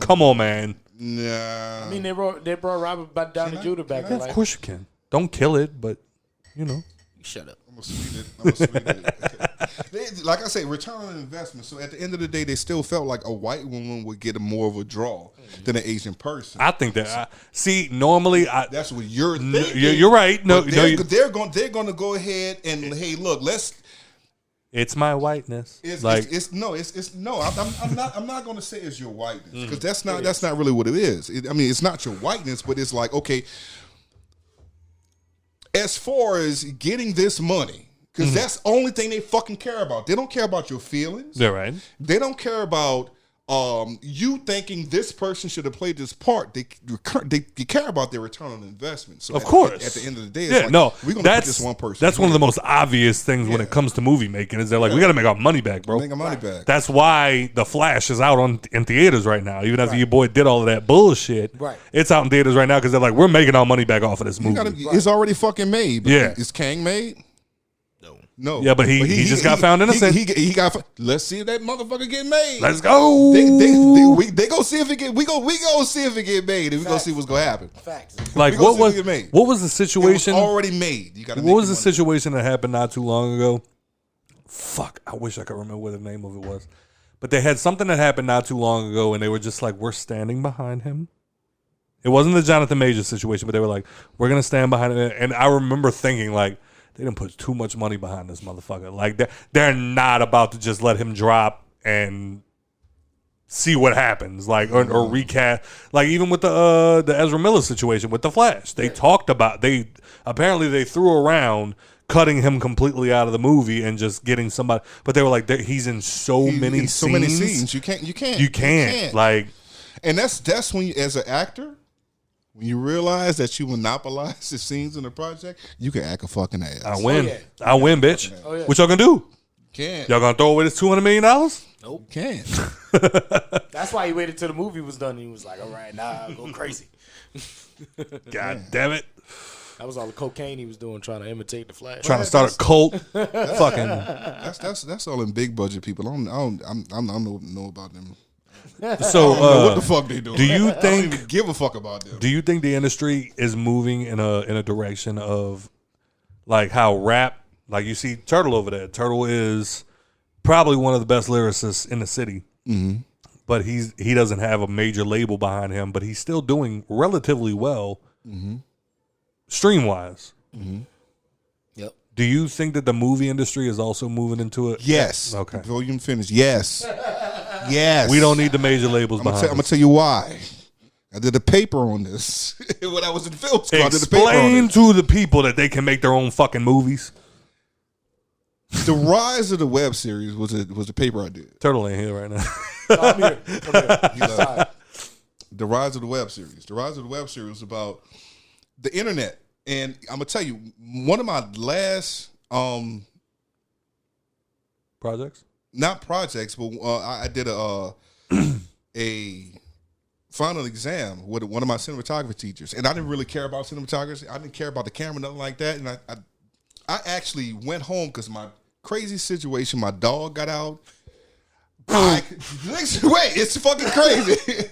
My dog got out, and my people could not find my fucking dog. My pit bull, they was like, hey, look, let me, they called me and said, I don't know how to tell you. We can't find your dog. It was a goddamn thunderstorm that happened. He's fucking ass scary as hell, huge, and he ate his way out the fucking fence. Boom, I get a call, your dog is gone. So I fly my ass back home, and I was supposed to take that final exam. Right.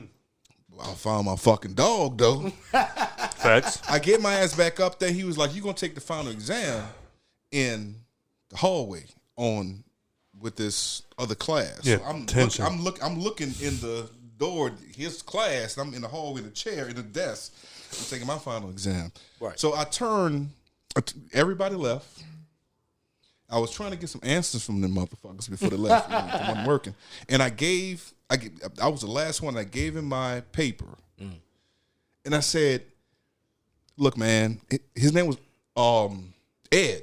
His name was Ed. I said, look, if there's anything you give me moving forward, what would it be? He said, go to the internet. What? That's what he told me. He said, go to the internet. Everything is going to the internet. Right. And he's like, because I shot this, I've done this, whatever. Everything is going to the web. Now, this was before Netflix became big. Right. Netflix had just started when I was in Los Angeles. And it was like they was getting all these, old school projects, all these old school films. And all the studios was like, give it to Netflix. Yeah. When I was in Los Angeles, they came with House of Cards. When they came with House of Cards, everybody was like, give me my shit back because we see what you're doing. Yeah. Now, you keep in mind, that happened with Netflix. Yeah.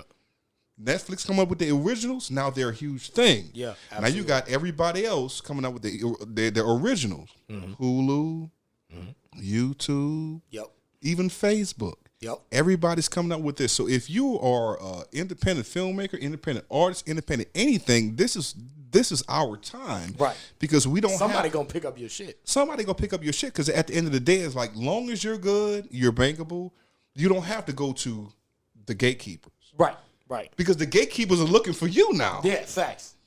Netflix, what you got? We're trying to pay somebody. Hey, let me drop some shit. When WWL or WDSU is gonna come up with the original. That'll be fire. WDSU, WVUE, because it's local television. So now you need some filmmakers in the city that's gonna be like, all right, well, hey, look, I got this original project that's dealing with New Orleans situation. Boom, boom, we shoot New Orleans actors. Yeah. All these people got originals. Yeah. How about you have an original? Put some money behind it. What's up? What do you think the problem is between making something original when it comes to New Orleans and the people that come here to make it? Is it just that they don't understand the culture, or is it that they just do a stereotypical version of New Orleans? Typically. That's my thoughts on it, is that it feels like every single time we have a New Orleans show, movie, or whatever, they're like, all right, first thing we got to do is their name's got to end in an E-A-U-X. Pretty much. As far as what they coming out here in New Orleans to do is like use New Try Orleans to get them to spell Shopatulis when they first get started. Somebody's got to be a vampire. Shout out to Ann Rice. Somebody's got to do it. The project's coming out here to New Orleans, and I can't not sit up here and be like the ambassador to. Of course not. What the hell is happening? But just as a director in New Orleans, from what I understand or what I think, just from what I think, it's to the point where they don't trust us. Yeah. In what sense? They don't trust us as far as. They don't trust us as far as like actors.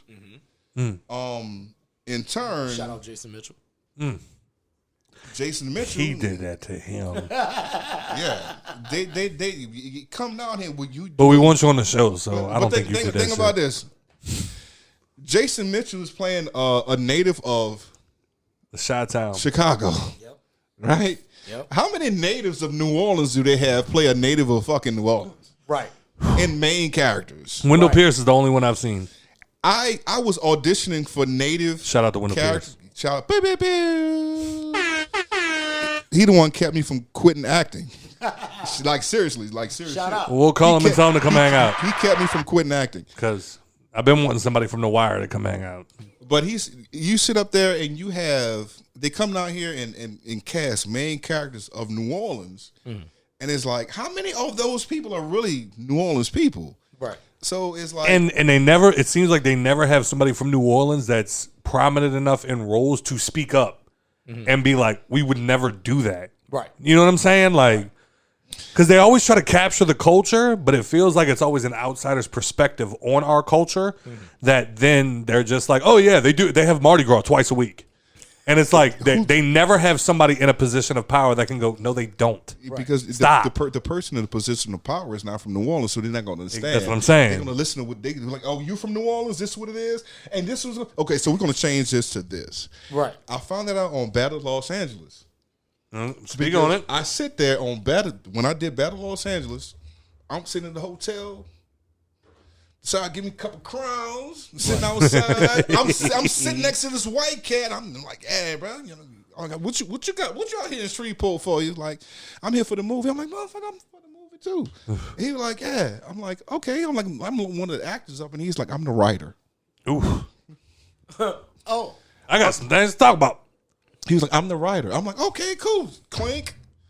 That's why you got to listen. right. And throughout my whole career, I've been listening, putting my ear to the ground. He was like, yeah. I'm like, yeah, but I know you got a lot to say. So he's like, I don't have shit. He's like, I'm just here. So, you know, if Jonathan got a question, you know, I'll just answer his question. But 9 times out of 10, they're going to do whatever they want to do. Yeah. Right. When I got into the screenwriting program at New York Film Academy, Shout out. that's what all the screenwriters say. Hey, look, you know, you just sell your project here and just hope they get as close as your vision as possible. Right. So at the end of the day, it's like you can sit up here and come down here and do New Orleans, and you can be like, I'm a New Orleans ambassador. Then people gonna do what the hell they want to do. Yeah.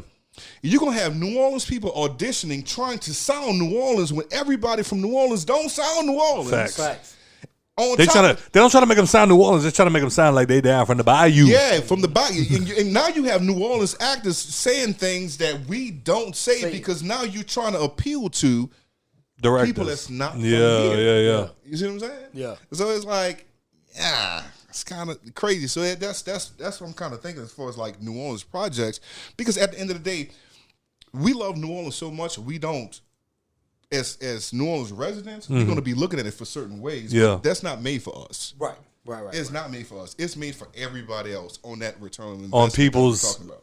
ideas of what New Orleans is. Right. Yeah, that's why every time you watch a New Orleans project, they got to have a fucking second line, because the rest of the world think that's what we second line Monday through Friday. Monday, Tuesday, Wednesday, Thursday, Friday, Saturday, Sunday. We second line.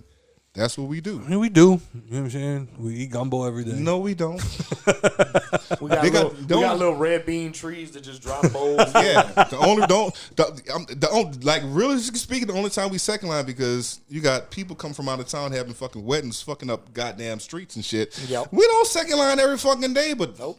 they gonna show us second line every goddamn day. Everyone. And the ones that I hate is if they the accents. Going back to that, there's people around the world to be like, "Well, I love a New Orleans accent," and then listen to that shit and be like, "Yeah, they sound just like they from." No, they sound like from Mississippi. No, I don't They're know. from Mississippi. Yeah, I don't know. You know, I'm from Tangipahoa. I don't know what's going on out here. I just want some red beans and a po' boy. But like I say, the thing is, they make it seem like everybody from New Orleans sound the same way. Yeah. And that's not the case. Like that, like weird. Like us from New Orleans still get shocked when we talk to a motherfucker from the bayou. Yeah. And like as soon as he starts talking, we like, oh, you from down under. you from the south. You from the bayou. You from the bayou. People would say people would say that you don't sound like you from New Orleans based on what they Nicole want. gets hit with that everywhere she goes. Like I'm Nicole from New got Orleans. You don't sound like you from New Orleans. Nikki has to travel all over the country, and she's like, I hate it. Every time I go anywhere, she's like, I get hit with you don't sound like you're from the fuck am I supposed to sound like? Right. Exactly. So you got to be like, back it home. Baby, mama will say I'm about you. Will say I'm baby. Now you got to. They're expecting They're expecting Nicole. Now you got to be a caricature. They're expecting Nicole to walk into an installment in some place in fucking South Dakota and just be like, baby, how you doing? It's like, stop it. Right. No, of course not. Pop up in that bitch. Wine, what's them, little brother? You know, see what you got going on in this bitch. You hear me? Yeah, me. So pretty much they want you to sound ignorant. Exactly. And everybody from New Orleans, and not saying that that's ignorant.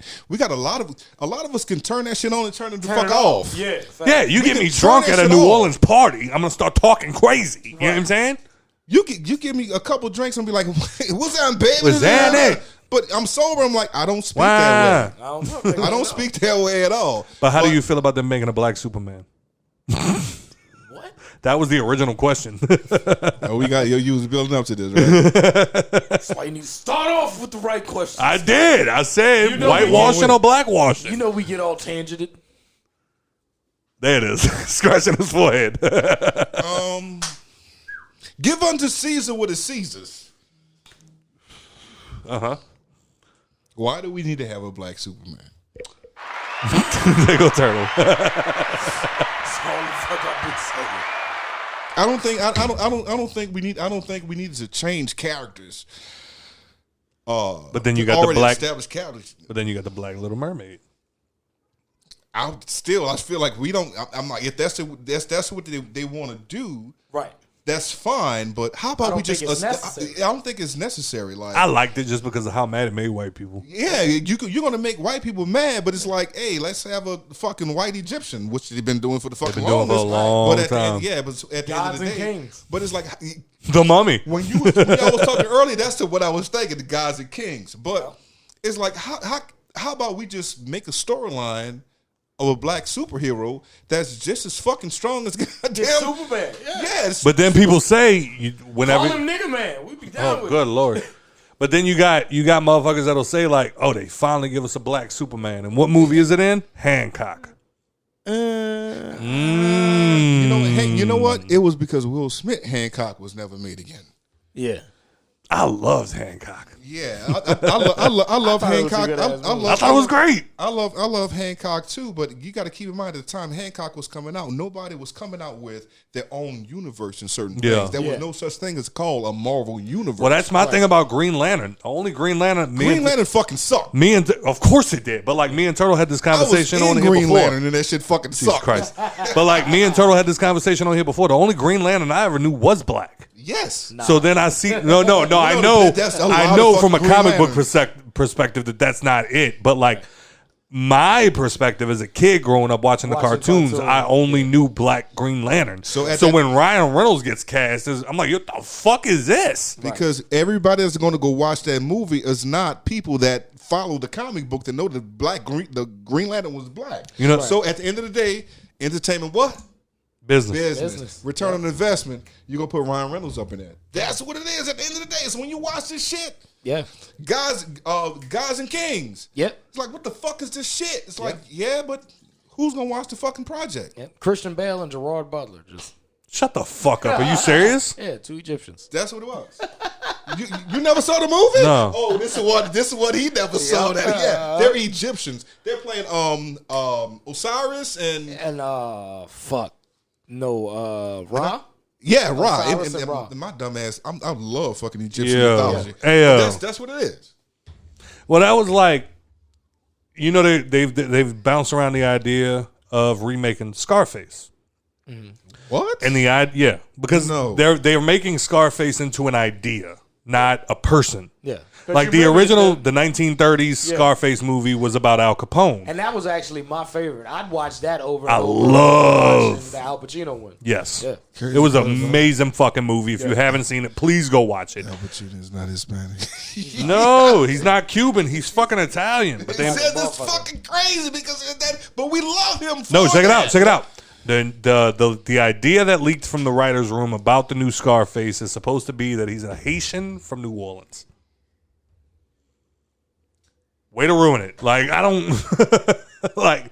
I love the idea, but Take like, the name off of it. Don't call it Scarface. Call it something else. Because but they're trying to make Scarface an idea, not a person. it's too late.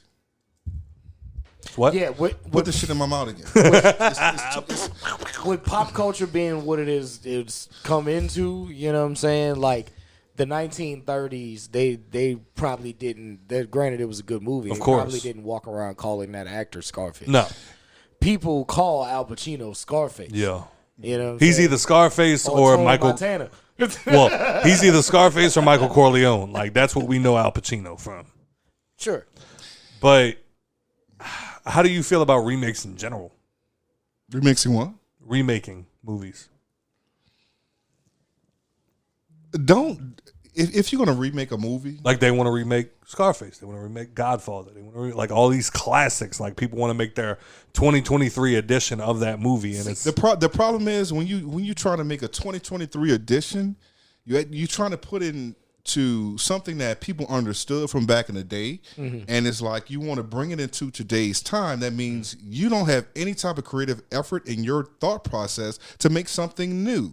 So if you're gonna remake something, I mean, you're gonna change the race of the individual and not the storyline. Right. No, change the storyline. But it's like, okay, now we need to have a black Superman. We should have had a black Superman a long time ago. Right. or a version of a black Superman. A version of the black Superman a long time ago. But fuck, I like fucking Clark Kent. Right. You cool. Me personally, I like Clark Kent. That's what I grew He up never with. said no racist shit. I fucking like a Hulk Hogan until a certain point. If they redid fucking Hulk Hogan, I'm like, I didn't want a white fucking Hogan. What was that shit? They're about to make a black Superman. He's going to be called the Man of Steel, but it's going to be called STEL. Yeah, so it's like we trying to do certain things on this soft ass culture, but I'm like, nah, it's just make something new. Right. I mean, I try to argue that point all the time, and then people go, so you don't like the Wiz? And right. Like, fuck. I love the Wiz. I be in that beat. He's on down. What's different about the Wiz? The Wiz is the same fucking Wiz. Everybody that's playing the Wiz. I feel like the Wiz is different. Everybody that played the character in the Wiz cannot ease their old asses down the fucking road. What about like Hamlet? Is that what it's called? Hamlet? What, like the new Hamilton. version? Hamilton. Hamilton. You're talking about Hamilton. Oh, okay. Hamlet. Jesus. I'm about to say, because there is a new version of Hamlet on Broadway right now. Oh, no shit. Yeah, it's all black cast. Okay. Hamilton, you. I didn't get to watch it, but like I heard people talk about it, and yeah, it's it's not whitewash, is care bearing. You're trying to care bear history to make today's society think that everything is cool. It's like all hunky dory. Yes, no, that's not what it is. Like fuck, history was what the fuck it is. Right. Yeah. These characters, these people that played it. Right. That's what it is. Make something different. Right. well, it's rough also because you got something like Now you got to think. What is it? Woman King? Yeah. That movie that just came out with what's that fucking Viola name? Davis. Viola Davis. Snot. Bro. Snot in that one too. Bro, I fucking love her snot. that tribe that Woman King is based off of helped slavery. Like Yeah. they used to They kidnap say- people Right. and bring them. Did you watch the movie? I didn't. You told They us. say it in No. the movie. Do you understand Right. why people had problems with that motherfucker? Like Because they're it told the truth. romanticizing. Right. It told It the told truth. the Oh, it did truth. tell the truth. They say It it in told the the movie. truth. Okay. That's literally what the big fight in the movie's over. If people told would the actually fucking watch truth. the movie, Well, that was my instead of just- going in into that Benin. woke shit and doing research off the back on motherfucking Okay, movies before no. they watch it. All right. They would understand that.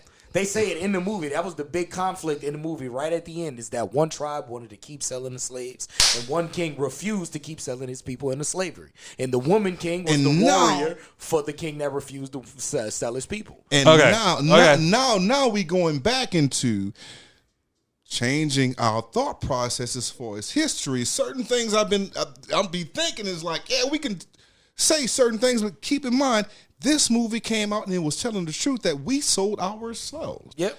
In Facts. Benin, I want to say there was a place that did this become black just now? Let's go. Oh yeah, Here we are. absolutely. It's like Juneteenth was last month. But we here. wait, I'm just a white observer. That just apologized. I want to say 3 or 4 years ago, they apologized for selling black people into slavery. Mm-hmm. Yeah. That was only about 3-4 years ago. You're right. I'm not gonna keep going because if I do, it's gonna be a problem. It's gonna be a fucking problem. But yes, that film actually told the truth, and you had some people that was upset. So at the end of the day, it's like once you want to redo some things, you don't necessarily have to like change characters. From their race or anything like that. If you feel like you need to change characters for a draw for return on investment, then you don't have any people in your camp that can create a different superhero. Yeah. Can we create a different Superman? Oh, but we just want to make money off of this one, so you don't trust your creators to create something different. You don't trust your writers. You don't trust your creators. Okay, so you got this white dude that's rich as hell, billionaire, Marvel, and you sitting there. It's like Man of Steel. Hey, look, everything is going now to the Black Lives Matter movement, and we need a black superhero. We're going to change Clark Kent to a black guy, and let's figure out how we're going to do that. We're going to call him Kevin Kent. Yeah, we're going to call him Jamal Kent. Kareem Kent. Kareem Kent. Like, what the fuck? It's like, how about we just come up with it? Marvel, you're not stopping. But you think that they're not going to do that. You think they're not going to do that because they're not bankable. It's not bankable. Yeah. But you have enough bank to make it bankable, if that makes any sense. Yeah. Every fucking movie that comes out, I look at I look at like a John Wick. Mm-hmm. John Wick's not based off of a book. Mm-hmm. He's not based off of a comic book. He's not based off of anything like that. He is literally just a character that got created, and people were like, "Yo, he's just bad as fuck." Like how do you pitch John Wick? Like, yo, he's just a bad motherfucker, bro. People put money. Somebody killed his puppy. Somebody believed it and put money behind it. All you gotta say is, "Well, I showed the script to Keanu, and he's already in." Right. And they'll be like, "Oh, well, yeah." Oh, well, then yeah, we're all for it. But it's like you could make like a black John Wick. You can have the fucking Blade. Yeah, Blade's coming. He's coming. It's just taking so long. When Blade first came out, who the fuck knew who Blade was? Right. I never knew who the fuck Blade was. Nobody knew he was Nobody knew who Blade was, but Blade saved fucking Marvel. Yeah. So you're talking about the movies? Yeah. Oh shit. Okay. Blade fucking saved Marvel. So at the end of the day, it's like, why can we not come up with a fucking black Superman that's not fucking Clark Kent? Right. Just other person. Right. We already killed fucking Black Panther. Right. Unfortunately, because he died in real life. Go ahead, bro. Go ahead. I know you've been wanting to get this off. Go ahead. We're not going to do that. But I'm had too much crown. Continue. Oh, shit. Well, I think I'm more just in a space that it's like I love movies so much, and like that's my escape, and like I get to do. So it's like when I see people doing shit like what you're talking about, where it's like I went and saw Boogeyman. Mm-hmm. They shot it in New Orleans, which I had no fucking idea. Yep. But I went and watched that. Did you see it yet? No. I didn't see It's a Stephen King short story that they made into a movie, and you know my Stephen King love. And it sucks. That's crazy that you can make one of his short stories into a full-length feature film. That's The Mist. You ever watched The Mist? Yeah. The only difference between The Mist and the book is that the ending's different. Yeah. They came up with the ending for the movie. Yeah. But The Boogeyman was cool. You know what I'm saying? But that's when it started to feel like, oh, y'all are making a Stephen King movie. Money grab. Like, you already know Stephen King's hot. His books are worth, and this is from an insider, 3 times the amount that they were 2 years ago. Like, y'all are just trying to capitalize. Because, like, out of all the stories he has, Boogeyman's cool, but y'all shot it completely different than the actual story. It's fucking 2023. When did Stephen King come out? Oh, he came out in like the 70s. In the 70s. Yeah, like early 70s. But like right now, there's been some shit. Well, no, he's definitely he's revered as like one of the greatest like horror writers of all time. But in the past couple of years, for some reason, there's been an increase. Like I guess after It and like everything else, like people really started to get like involved. The nigga's been around so long, his son's now a revered writer. Yeah. Both of them.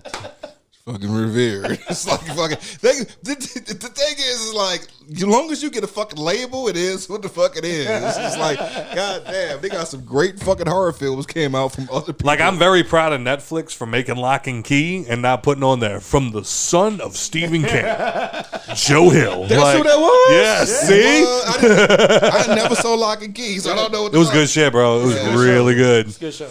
I'm pretty sure they stuck to the basics. Yeah, no, they did a great fucking job, especially for it being a fucking comic book that they ended up turning into a TV show. Yeah. Wait, it was a comic book. Yeah. It Like, was like was it It Marvel was one or- of them No. thick comic books. You know, a lot of illustration, but Marvel, a lot of DC? reading. Marvel, No. DC? I think Dark Horse Who the fuck is Dark fucking Horse? under the umbrella of DC. Really? Yeah. They own Dark Horse and one other one that deals with like the more darker stories. Maybe of Dark Batman Horse and can shit. come up with a Dark Superman that's not called They- Clint. It's not fucking Superman. They It's like, got man, one. They got one that's kind of out there already, and it's called Black Sands. From it's made by heard about that. Black writer. His shit is Black nice. Sands is Egyptians. Yes. Yes. Yes. I know exactly who you're talking about. Yeah. And there's a specific character on there who's pretty much got like the top tier power, and he's pretty much like Superman. Yeah. He fly, he shoot shit out of his eyes. We need a New Orleans Superman. That's what the fuck we need. Scott was We on got the Gambit. something. Scott was on the something. No. Like a New Orleans original. Superman. Superman? Yeah. You know Damn, it's original. Like that nigga pull up, no cape, just a do-rag, Popeye's biscuit, You know Baby. and a hot pickle. Baby. he gonna be called the Purple Knight. Oh, good Lord. I'm serious. He's going to be called Black and Gold I'm because actually they're going to be ridiculous about it. I'm actually gonna make that character. I'm with it. So, He's gonna be called the Purple Knight. You gonna have Based the Rogue. off of You got Saint the Aug, Rogue. huh? Yep. You gonna have the Rogaroo. You gonna have John Mack and a whole bunch of other characters. Oh yes. yeah. Let's go. I like it. Let's go. The Tarpon is going to be a spinoff on Aquaman Nice. Hey, out at Lincoln Beach. Yeah. Stephen King did a novel called, it was kind of a short story, but it was called Cycle of the Werewolf. I would love Cycle of the Rougarou. Because our grandmothers always told us about the Rougarou. Facts. Yeah. See, now I feel like that'd be a cold ass movie that nobody's ever touched on. A Rogarou? Rogarou? Because it's only scary to there's us. so many renditions that we've heard. But they always come down here Oh, and the do stuff story. about us. right. Yeah. We got fucking werewolves too. Got to Yeah. do the fucking Rogarou. Yeah. Like, Bro, we got some crazy shit down here. y'all heard about the Gowman? No, but I love it. Y'all know who the Gowman was? No, my grandma didn't tell me about that one. She just always told me the Rougarou would get me. She never told you about the Gowman? No. Yeah, she knew about the Gowman. She just never told you. No. You never heard about the Gowman? My grandmother was Cajun French. Like, Hey. she knew what to keep from me and what not to. Where your grandma live? I know she lived uptown and then she moved to Terrytown. And if she was uptown, she knew about the Gowman. Oh, I yeah. can't tell you. Yeah. You know what the Gowman is a real thing. Look it up on Google. Shut the fuck The up. Gowman Here we was a go. real thing. It was people from Charity Hospital. They used to sit up there and kidnap people and take their organs. Oh wow. Let's go. They used to take their organs. Oh wow. Let's go. They would jump out in gowns back in the day and kidnap people and take their organs for studying. Right. That's dope. And they would call a Gowman, so it was a real thing of people like, watch out for the Gowmans. That's in New Orleans. Okay. That's a I think story. we need more talk too about Marcellus. Winton? Who am I talking about? Delphio? No, Mafia down here. Oh, Carlos Marcellus. Marcellus. Yeah. All right. I Carlos thought I got. I always get the name mixed up with Yeah. like some of the other Mafia movies. I don't so know. I just didn't know. I work with Delphio Marcellus. I didn't work with. I don't know. Not too. It is crazy that you got a motherfucker that still carry the name Marcellus. Yeah. Because now they've all changed their last name to Marcel. Yeah.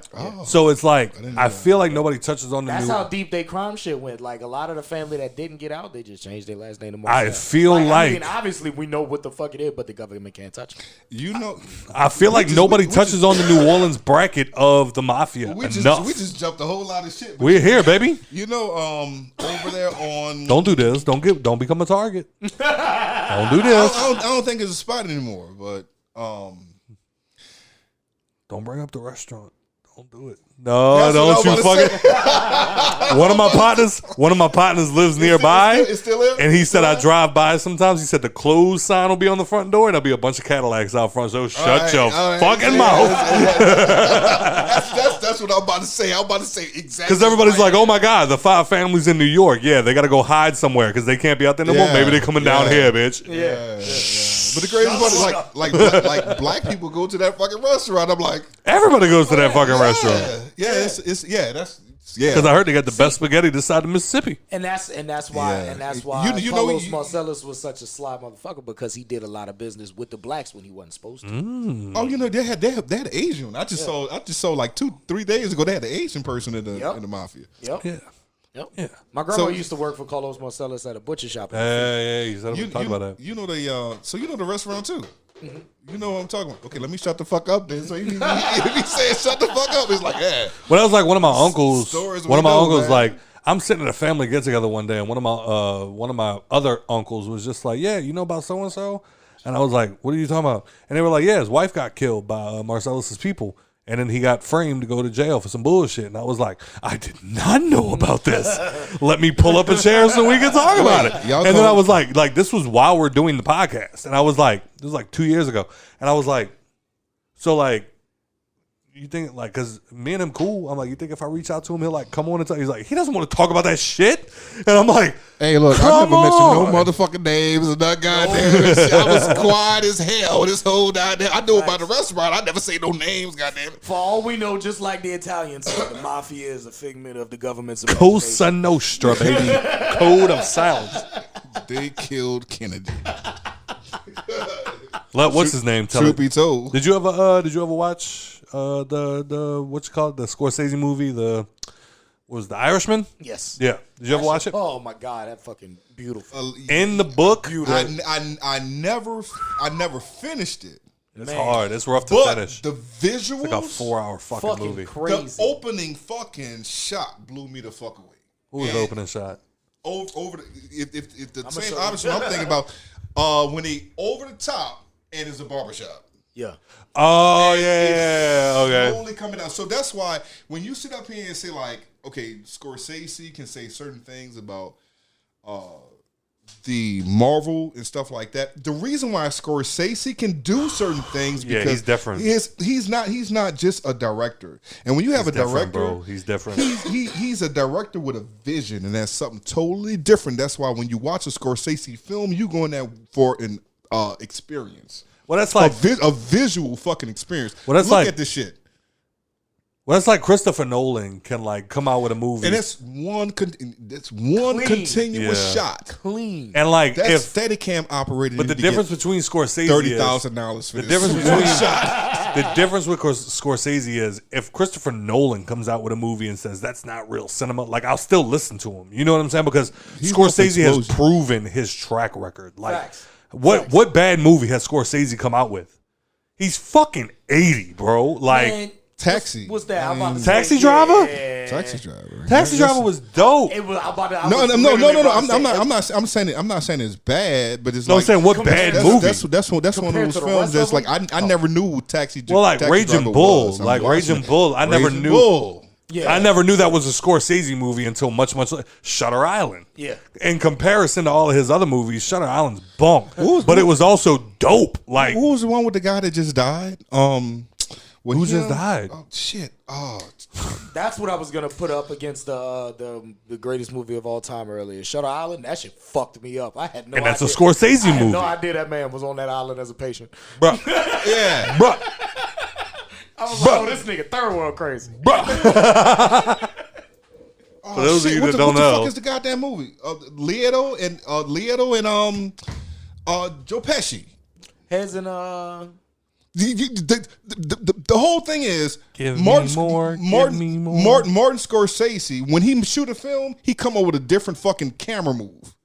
Oh yeah. When you're that into film, you literally come up with a different camera move, like Alfred Hitchcock. Yeah. That's the reason. Well, he's on the same level as Alfred Hitchcock, Steven Spielberg, because they study this shit so much they can literally come up with a new camera move. You can attribute. Hitchcock that to came them. out with movies I didn't like. Who? Hitchcock. Hitchcock came out with movies I didn't like. Scorsese hasn't made them. I ain't gonna lie. I like all Hitchcock movies. I like all them shit. I'm about to say Hitchcock was a twisted motherfucker. He came over with a Vertigo shot. Like, yeah. Oh, big time. Oh no. Nobody is sitting here shot. questioning Hitchcock's genius. See, and that's more or less what he was saying. That there are attributes to the industry. There are things from the craft. Is not so much of that they came up with this amazing movie. They came up with a different way to train the eye. Yeah. They came up with a different shot. The same way like the French New Wave. Like, what do you know about the French New Wave? I never knew shit about the motherfucking French New Wave before I went to film school. And it's like, yeah, the French New Wave literally shaped what we do right now as filmmakers. Like the shots that we're doing now. Mm-hmm. It was because of the French New Wave. I'm like medium shots that's coming from here to the top of the head is because spaghetti westerns. Spaghetti westerns was Italian people going out to the west to shoot westerns because they couldn't do that shit in New York. Right. So now you got spaghetti westerns. So you got different shots of your favorite fucking characters that was done by fucking Italians. What's your favorite Hitchcock movie? Birds. Oh, Birds is crazy, son. Fucking Birds. My favorite Psycho. My favorite still Psycho. No. There's another movie, and the crazy part about it is my favorite. Don't get me wrong, I can't call a name, but Hitchcock was great for I'm gonna show you and not show you. Yeah. So I'm gonna show you there's a gun, bitch. That don't mean I'm gonna use it, but you're gonna know it's used. Yeah. There was one that starts with a bomb in the trunk of the car. Is that Vertigo? No. No. Or The Man Who Knew Too Much. The Man Who Knew Too Much. That's what it was. Okay. That's what it was. Starts with a bomb in the back of the car. Boom. And now your audience like, bitch, when that bitch gonna fucking blow up? When is this fucking bomb gonna blow up? This nigga been driving for 20 it's miles. Fucking great. Oh, man. Man Who Knew Too Much. I didn't know the name of that shit. But no, I love the Birds. My dad showed me the birds when I was a kid. Birds scared the shit out of me. Yeah, that fucked me up. I walked outside. I'm like, bitch. So if I watch a movie that make me alter my life, it's that shit was fucking great. It was life changing, literally. That's how I feel about American History X. I didn't trust white people for like 5 years, and I grew up in a white household. Such a good movie though. Yeah. We all learned how to curb stomp after that motherfucker. Put your teeth on the curb, bitch. I wanted braces after that movie. What? It's crazy. It's crazy about art. It's crazy about artists. Artists is more influential than politicians. Okay. Way more influential. How do you feel with today? All right, we're gonna move on after this. But how do you feel with today's society? A shot? You do whatever you want, baby. How do you feel with today's society with their woke, can't talk about this, can't talk about that bullshit, and especially days like Tropic Thunder and stuff like I was watching Click the other day. Click Adam Sandler. A C at the front and a C at the middle towards the end. Back. Yeah. Somebody said that movie couldn't be made nowadays because of the amount of sexism and fat phobia and like all the other shit that goes on in that movie. Tropic Thunder, do I need to go on? Right. They said that movies like that could not be made today. It can't. I'm sorry, it can't. Because at the end of the day, it's like we want to look at that as nostalgia, but we still have to understand that Elizabeth Taylor played Egyptian princess, right? Yeah. And we're still upset about that shit. Yeah. We got. Well, that's different. We got. Well, you can't say it's different because we still got Gods and Kings, and it's like everybody's complaining about. No, you can't say it's different. Here's why you can say it's different. Not only is that, you got Asian people complaining about Avatar. Yeah. And I worked with one guy that was like Asian. He was like, man, fucking Avatar is like everybody is white. So at the end of the day, it's like if you redo Tropic Thunder, and even though, Robert Downey Jr. is like, yeah, I'll do this, that, and the third. At the end of the day, it's like, yeah, bro, you still doing fucking blackface. And if you do that, you are subscribing to the same thing in these other films that we're complaining about. No. And here's why. Why? Robert Downey Jr. did that was then. Did the blackface in the movie as a parody of people that take their movie roles too seriously. That is the only movie I've ever seen with blackface where even black people were like, "Do you not get the joke?" Right. Like the idea is that he is making fun of people that would do something like You that. remember the Nation of Because Domination? that Who was- watched Because then the you- wrestling? the thing that Who watched wrestling? the thing that saved. Hold on, before you move on, the thing that saved Robert Downey Jr. in that movie was Brandon T. Jackson, who was who was the guy following him around the whole time, going, "You're Australian, be Australian." Excuse me, Kangaroo Jack, and they're like, "Oh, trying to get up in here, but now we up in the big." That's the theme song to the Jeffersons. Like, you had that guy behind him the whole time going, "Are you fucking kidding me?" Right. Like, a black dude got, I just had to come up here and represent because they needed an actual black man to come do this role, and they got Crocodile Dundee. Right. Like, that's why, that's the only reason I think. That's what I was gonna say is they found the loophole within that character by making him play an actor that's That was actually a parody. white, Yeah. but he takes his role too serious, so now he's in blackface. He's not in blackface. He chemically changed his pigments. Yeah. You don't think they could do it?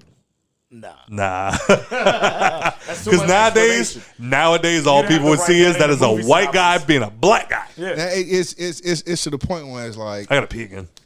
the Nation of Sorry. Domination. You remember the Nation of Domination Yeah. in wrestling? Yeah. That's who brought in The Rock. You know the Nation of Domination did blackface. I just saw the clip of it. Maybe I missed an episode of the wrestling when I was watching. Not the Nation of Domination. It was, I think it was Buff Bagwell and a couple other like 1-2-3 Kid and some other people. Yeah, They yeah. dressed up in blackface to mimic the Nation of Domination. Oh shit. Right? So it's to the point where it's like when you're doing blackface, blackface is so jacked up to the point where it's like you can sit up here and say, yeah, well, we're making fun of a certain situation when you got people that's really out here doing that as far as blackface. When you got like chief justices out here like, yeah, I'm about to make fun of black people, like not in the way that you're doing it. So in the way I'm looking at it, like, let's leave that shit alone. Right. Let's not do that. Like, hey, look, we got away with that back in the day because we couldn't really say much about it. Right. But I think it's certain things like, yeah, leave that shit alone. Yeah. Some shit you just need to leave out of the it's the times, like Scott was saying. It's the times where everybody's getting canceled over everything. You know what I'm saying? Yeah, You're putting yourself at a bigger risk, you're putting your movie at a risk. It's not gonna work out in your favor. Yeah, everything is at a bigger risk, but at the same time, it's still to the point where, like, if you're gonna do it, understand why you're doing it. Which Scott, goddamn Scott, shit. I don't know how I can get out, but I can't get in. Did you get fucking bigger? But it's just like you sit up there and it's like, yeah. If you're gonna sit up here and say things about blackface, what about Zulu? Right. Whole parade. Facts. Whole parade. Everybody I know from South Africa that gave me a Zulu name, they was like, what the fuck is that? Like, seriously, it was No, like, with you, yeah. I showed it to them because I'm like, check this out. They was like, that's not us. Yeah. But they got white people out there Right. wearing that shit too. It's like, Yeah. Well, What time we at? 2 hours. Oh shit, we gotta wrap up. he was like, yeah, we gotta wrap up. This shit is going bounce every fucking way. We're supposed to be talking about movies and everything Somebody else. gonna flag it. Bitch, we can go to 3 hours. I'm all for it, but I know we can't. Wait, what time is it? Oh Nah, shit! I yeah, can't. you I gotta can't. go. I can't Yeah, go no. 3 hours. All right, so they had a woman recently. This is just one of the things I wanted to touch on. They had a woman Hurry recently. up then. Shit. Motherfucker. They got a woman recently that has over. Let me see what the actual number is. 1,200 tattoos. She has over 800 tattoos. God damn. All over her face. Oh, yeah, I see going all the way down. You saw the picture. Yes. And she is complaining that she's being discriminated against when it comes to getting a job. Man, fuck, everybody could be discriminated. I was gonna say thoughts. You can't ask us. We black. I'm asking you. We don't even gotta have tattoos on our face to get fucking. We already tattooed. That's big facts. That's big facts. Got the That's biggest big facts. tattoo you can get. Oh, that shit is fucking stupid, man. You decide to make You did this to you. Yeah. exactly. Like you just- said, we're black. Like we already have. Y'all are black. Y'all already have this. Y'all already have this weird thing where it's like, oh, I can't get a job because I'm black, and then it's like you essentially just did something to make yourself black. I don't know. I guess it's rich. It's like, hey man, you're not gonna give me a return on my investment. Right. Like if I put you in front of my people, you're not gonna give me a return on investment. I can't put so you why why are they wrong? It's like I can't make you the face of my business. Like, what jobs are you applying for? Are you applying to be the cashier, the salesperson, the fucking front desk lady, or are you applying to be the warehouse worker, the person in the freezer, the cook? Like, have you limited yourself at this point? Yes. No, I mean people that like that girl that did the thing. She wasn't thinking business wise. I can't say nothing because I tattooed my hands before I tattooed the rest of my body. Right. As that stigma. So I can't. Do you know what you were getting yourself into when you did this? Absolutely. Okay. Absolutely, because I am still that person that feels like what I look like shouldn't determine my level of education and Correct. what I can provide for you. Correct. But until you raise your hands, I'm like, oh shit, let me censor my fucking words. Like, oh shit. Goddamn, better fuck me up. Go ahead, continue. But so I do also understand, like we were speaking about earlier, business. Yeah. You know what I'm saying? I know that I can't necessarily be the face for every company. Mm-hmm. You know what I'm saying? Not just because of I'm black and I got dreadlocks, right. but because I'm fucking tattooed all over my goddamn hands and shit. Like, I understand that, but at the same time, I know that I can still provide a certain level, and I know where I can go and maneuver around. If you're gonna do these certain things, you got to know where you can go if you're gonna do these. Is that right or is that wrong? It's not right, but at the same time, you have to understand business. It's not wrong in a business aspect, but from a moral aspect, no, it shouldn't be right to just turn anybody away from their appearance. Mm-hmm. But from a business aspect, they're not wrong from wanting to protect their asset.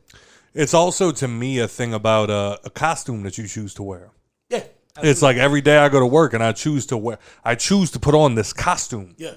And now people are not taking me seriously because you walk into work every day wearing a banana outfit. And it's like, why won't you give me a job as a top tier salesman? And it's like, because you choose to walk in every fucking day dressed as a banana. Maybe if you stop dressing up like a banana, we'll let you have an actual, well, I don't think because I'm being a banana that I shouldn't be allowed to do. No, you're doing this to you. Right. Like I'm a manager at my store. So I don't look like this. Like, I don't go in there with the chain on and all the jewelry. I don't, hair down. Well, I mean, sometimes I got my hair down. It just depends. But typically, I'm, hair tied back, clean cut, got my button down on, nice slacks, some good shoes, and I'm good. You know what I'm saying? I'm walking the floor as I am. Now, sometimes I might have my sleeves rolled up because it's hot. But other than that, you know what I'm saying, I come dressed for the job. You know what I'm saying? Now, if you're not going to, you can't go somewhere dressed like a steampunk person and be like, yeah, I want to be the secretary for Donald Trump. Like, they don't coincide. And they had a transgender person that got locked up a couple of times from stealing people's luggages that worked for Joe Biden. So, you know what I'm saying? So, let's be real. Oh, God. Yeah, because, I get the idea that, like, just because I have a tattoo doesn't mean that I shouldn't be employed. A very good friend of mine also just got her, I don't know. I'm not even going to sit here and insult people by like pretending that I know the terminology, but she's she's becoming a doctor. She is sleeved the fuck up. When she's got her white coat on that she earned, you can't even see them shits. Right. But now if she ever has a day where she goes to go into surgery and rolls them shits up, you're going to look at her and be like, oh, because you got tattoos, I now respect you less? Right. But also, you have to understand when I first walk into a place and I go, hey, how's it going? And you roll around in your chair and go, hey, how's it? And you got upside down crosses tattooed underneath your cheeks. And a swastika on your forehead. Yeah, right. Like, you expect me to take you seriously? Like, I don't know, like, necessarily that, like, getting tattoos on your face is wrong, per se. Because, like, where I work is a luxury business. Mm-hmm. And they have a guy that works in the front that has, like, the tattoo underneath his eye, like, where the teardrop goes and, like, shit like that. Probably picking up the cars. No. What do you do? He's in a very good position. I can't say because I don't give away where I work. But he's actually in a very, like, open, in front of the public position. Concierge? No. But he can't say. But he's also very professional. Every time you see him, he's got a fucking 4-piece suit on and, all of this other. He's also very attractive.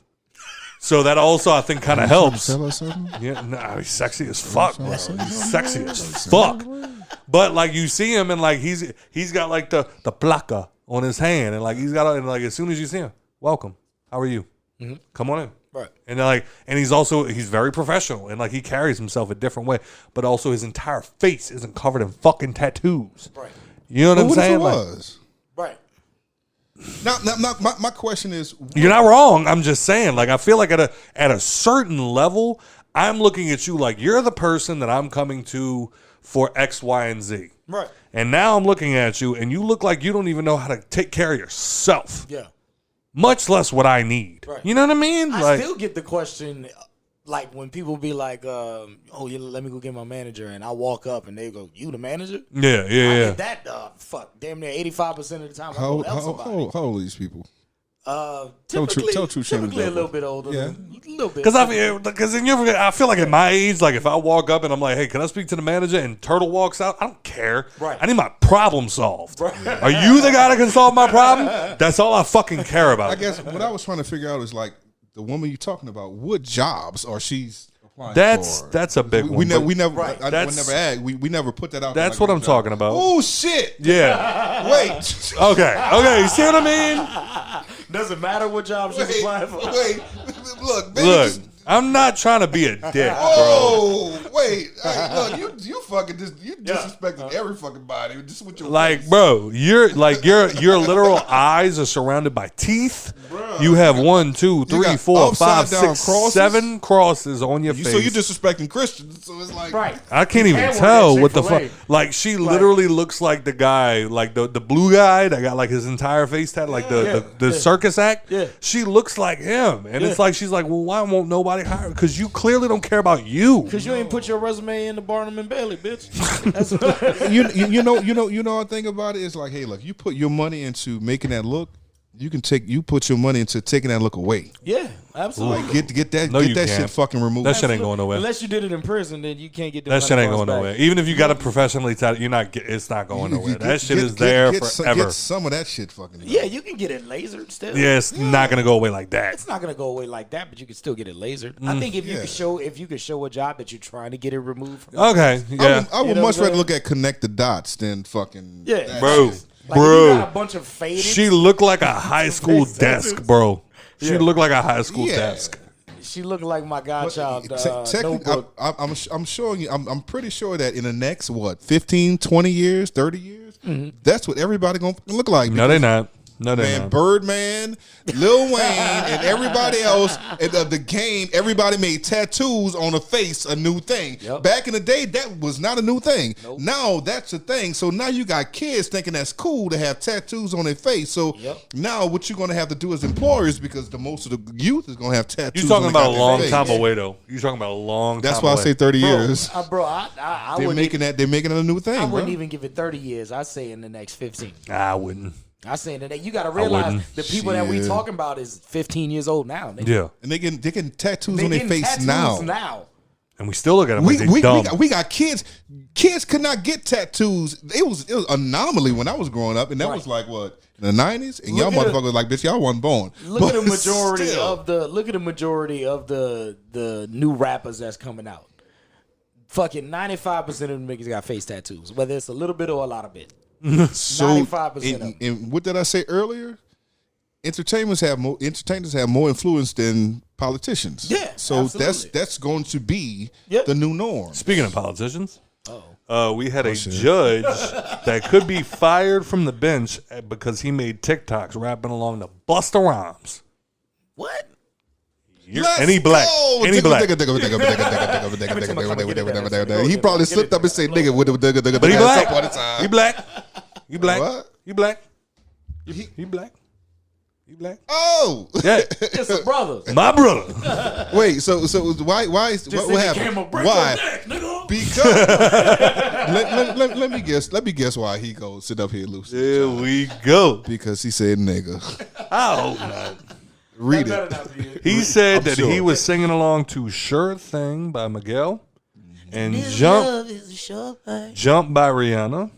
And the more curse word heavy records, including Get Down by Nas and Touch It by Busta. Touch it, bring it back, bring it, turn it, leave it, stop formatic. Come on, man. What's wrong with that? Yeah. Get low. And he said the N-word. That's what happened. I promise you. Keep reading. He said the N-word. So now when you have a white person that said the N-word and you got to judge over them and you got that out in the street, let's go. Keep reading. Let's go. Because I'm feeling like I got to win, but I know that I'm going to stop because, I got to win every day. Watch. Conflict of fucking interest. That's what's going to be.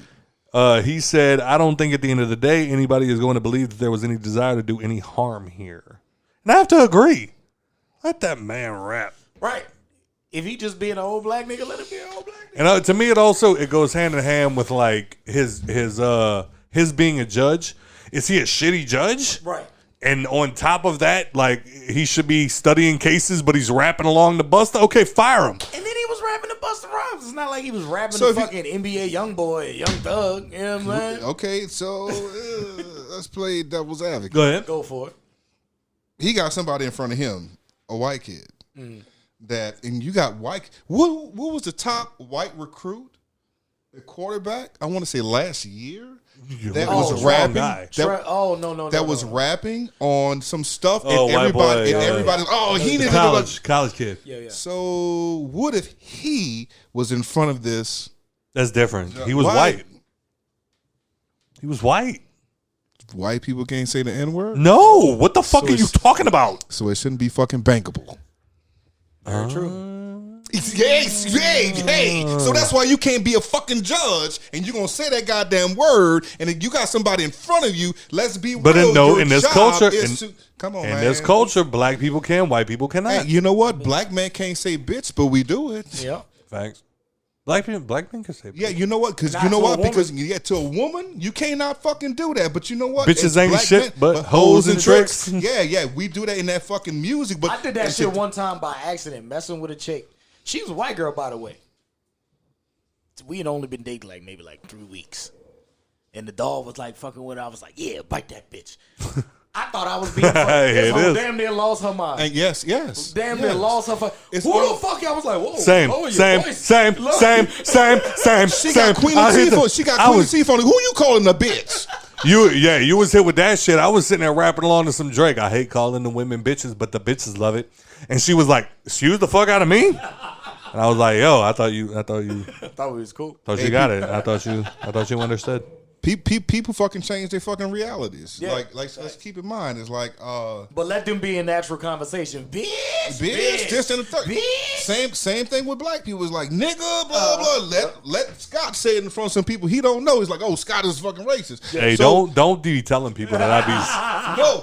All right, Theo Vaughn. I didn't hear it. Yeah, I heard it. But that's the problem with that judge. It's like, yeah, you rapping, you saying certain things, you put it out there, you say a certain word. Yep. We're literally moving into this time frame to where it's like everything is extremely insensitive to the point where it's like, yeah, they're gonna start coming at black people from saying it. You know why?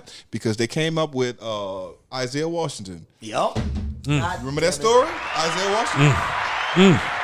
God damn it. Because in our culture, like, man, you ain't gonna treat me like no punk. That's how you got off. Yep. That's how you want.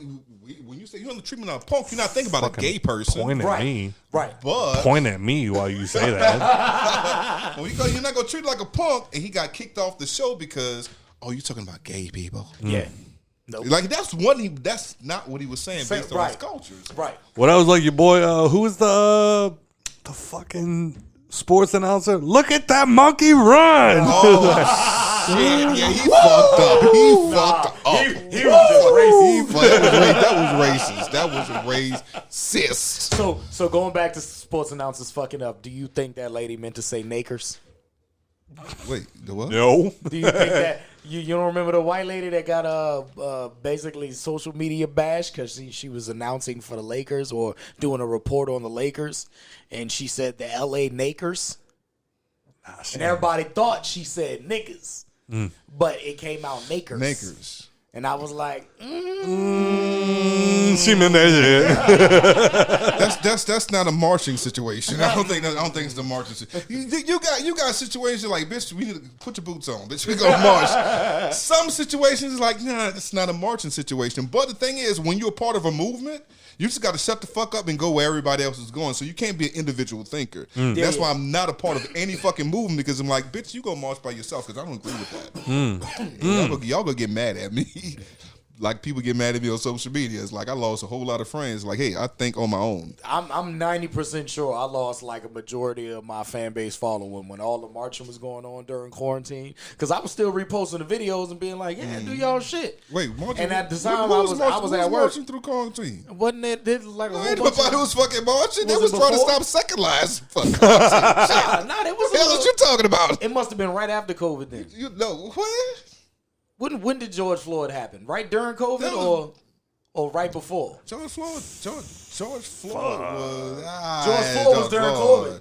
Nah, that was after. You sure? Yeah. Or the year after? It had to be close because I know we was like, it was a hell of a year. Ain't nobody was marching. He died in 2020. 2020, yep. So when was COVID? 2020. It was all in that span. I'm telling you. COVID-19. It started at the end of 19. Yep. Yeah. 2020 was a motherfucker. But yeah, so I was in many ways. At work, like they like, well, why your ass ain't out there marching? Like, hold up, nigga, don't. Hold up. Yeah, first. Leave me the fuck alone. Step one. Yeah. Good Lord. Hey, Charlie, where can they find you, bro? Fuck, I'm trying to figure out where to find me, goddamn it. Charlee Summer TV at Charlee Summer TV on YouTube. Spell it for him. CHARLEE SUMMER TV. All one word. YouTube. Yes. No, Charlee Summer, 2 words. Oh, is it? Yeah, it's 2 words. Oh, I thought you had it the whole same. CHARLEE. Summer, like the season. Yeah, Charlie. And the summer is SUMMER TV. And where else can they find you? Nowhere. I don't want you to find me. That's fair. I don't want you to find me. Don't come motherfucking looking for me. God damn it. And what movie, what of your short films do you think that they should watch more than anything? Stay at home. Stay at home? Yeah, stay at home. You gonna say another word after the other time? I'm not gonna do it. I'm not gonna do it this time. Say, when you go to Charlee Summer TV, the one I want you to watch is gonna be the first one that pops up. So, yeah. And also, if you want to see the Hangover podcast and one of Charlie Summer's movies, you can also watch Mind Your Business. It's none of your business. None of your business. And they're gonna have the Hangover podcast. It's on a radio it's a show little in the car. It's a little cameo. Yeah, yeah. He gonna put me in one of his movies one day. That's not gonna be like, oh, y'all gonna be in another one. I'm gonna have to buy the 2X shirt so I could be in whichever one you talking about with the large shirts, motherfucker. Mr. TRTL. You can find me on IG at TRTL __. Same thing on TikTok. At Twitter at 2ReadyToLose. Make sure you're doing your twos right. All other social media is TRTL. And as always, thank you for your support. If you enjoyed the show, please rate and review on iTunes, Spotify, or wherever else you listen to podcasts. You can also go to www.thehangoverpod.com. You can click the red microphone in the right-hand corner, and you can leave us some voicemail that we will listen to. Go. Also, merch shop's back up. Hey. Also, can I say one thing? What you got? I'm proud of y'all. Don't be. We ain't shit. No, y'all shit. You know why? Because y'all ain't quit. Not yet, bitch. We doing good, baby. We doing good. The numbers are beautiful. I'm fucking proud of y'all coming from where it started. No. Yeah. See, when you say it started from the bottom, now we here. We doing good, baby. And knowing, yeah, bro. I'm fucking proud of y'all. Sir, when we started, we were West Bank bound. Now we are multiple countries. Hey, bro. Sir, I'm multiple countries. I am proud of y'all. Yes. Keep it going, baby. www.thehangoverpod.com. Click the red microphone in the right-hand corner and leave us a voicemail, and we will listen to it, comment on it, laugh at your joke or anything else that you got going on. And also Instagram, TikTok, Facebook, The Hangover Podcast. You'll find us. Find the knocked over red cup, and that's us. And as always, stop trying to get jobs if you fucking suck at getting tattoos. Listen to Charlee Summer when it comes to movies.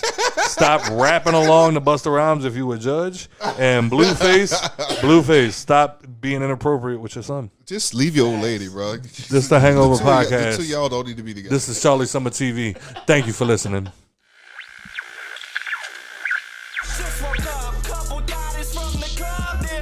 with this hangover.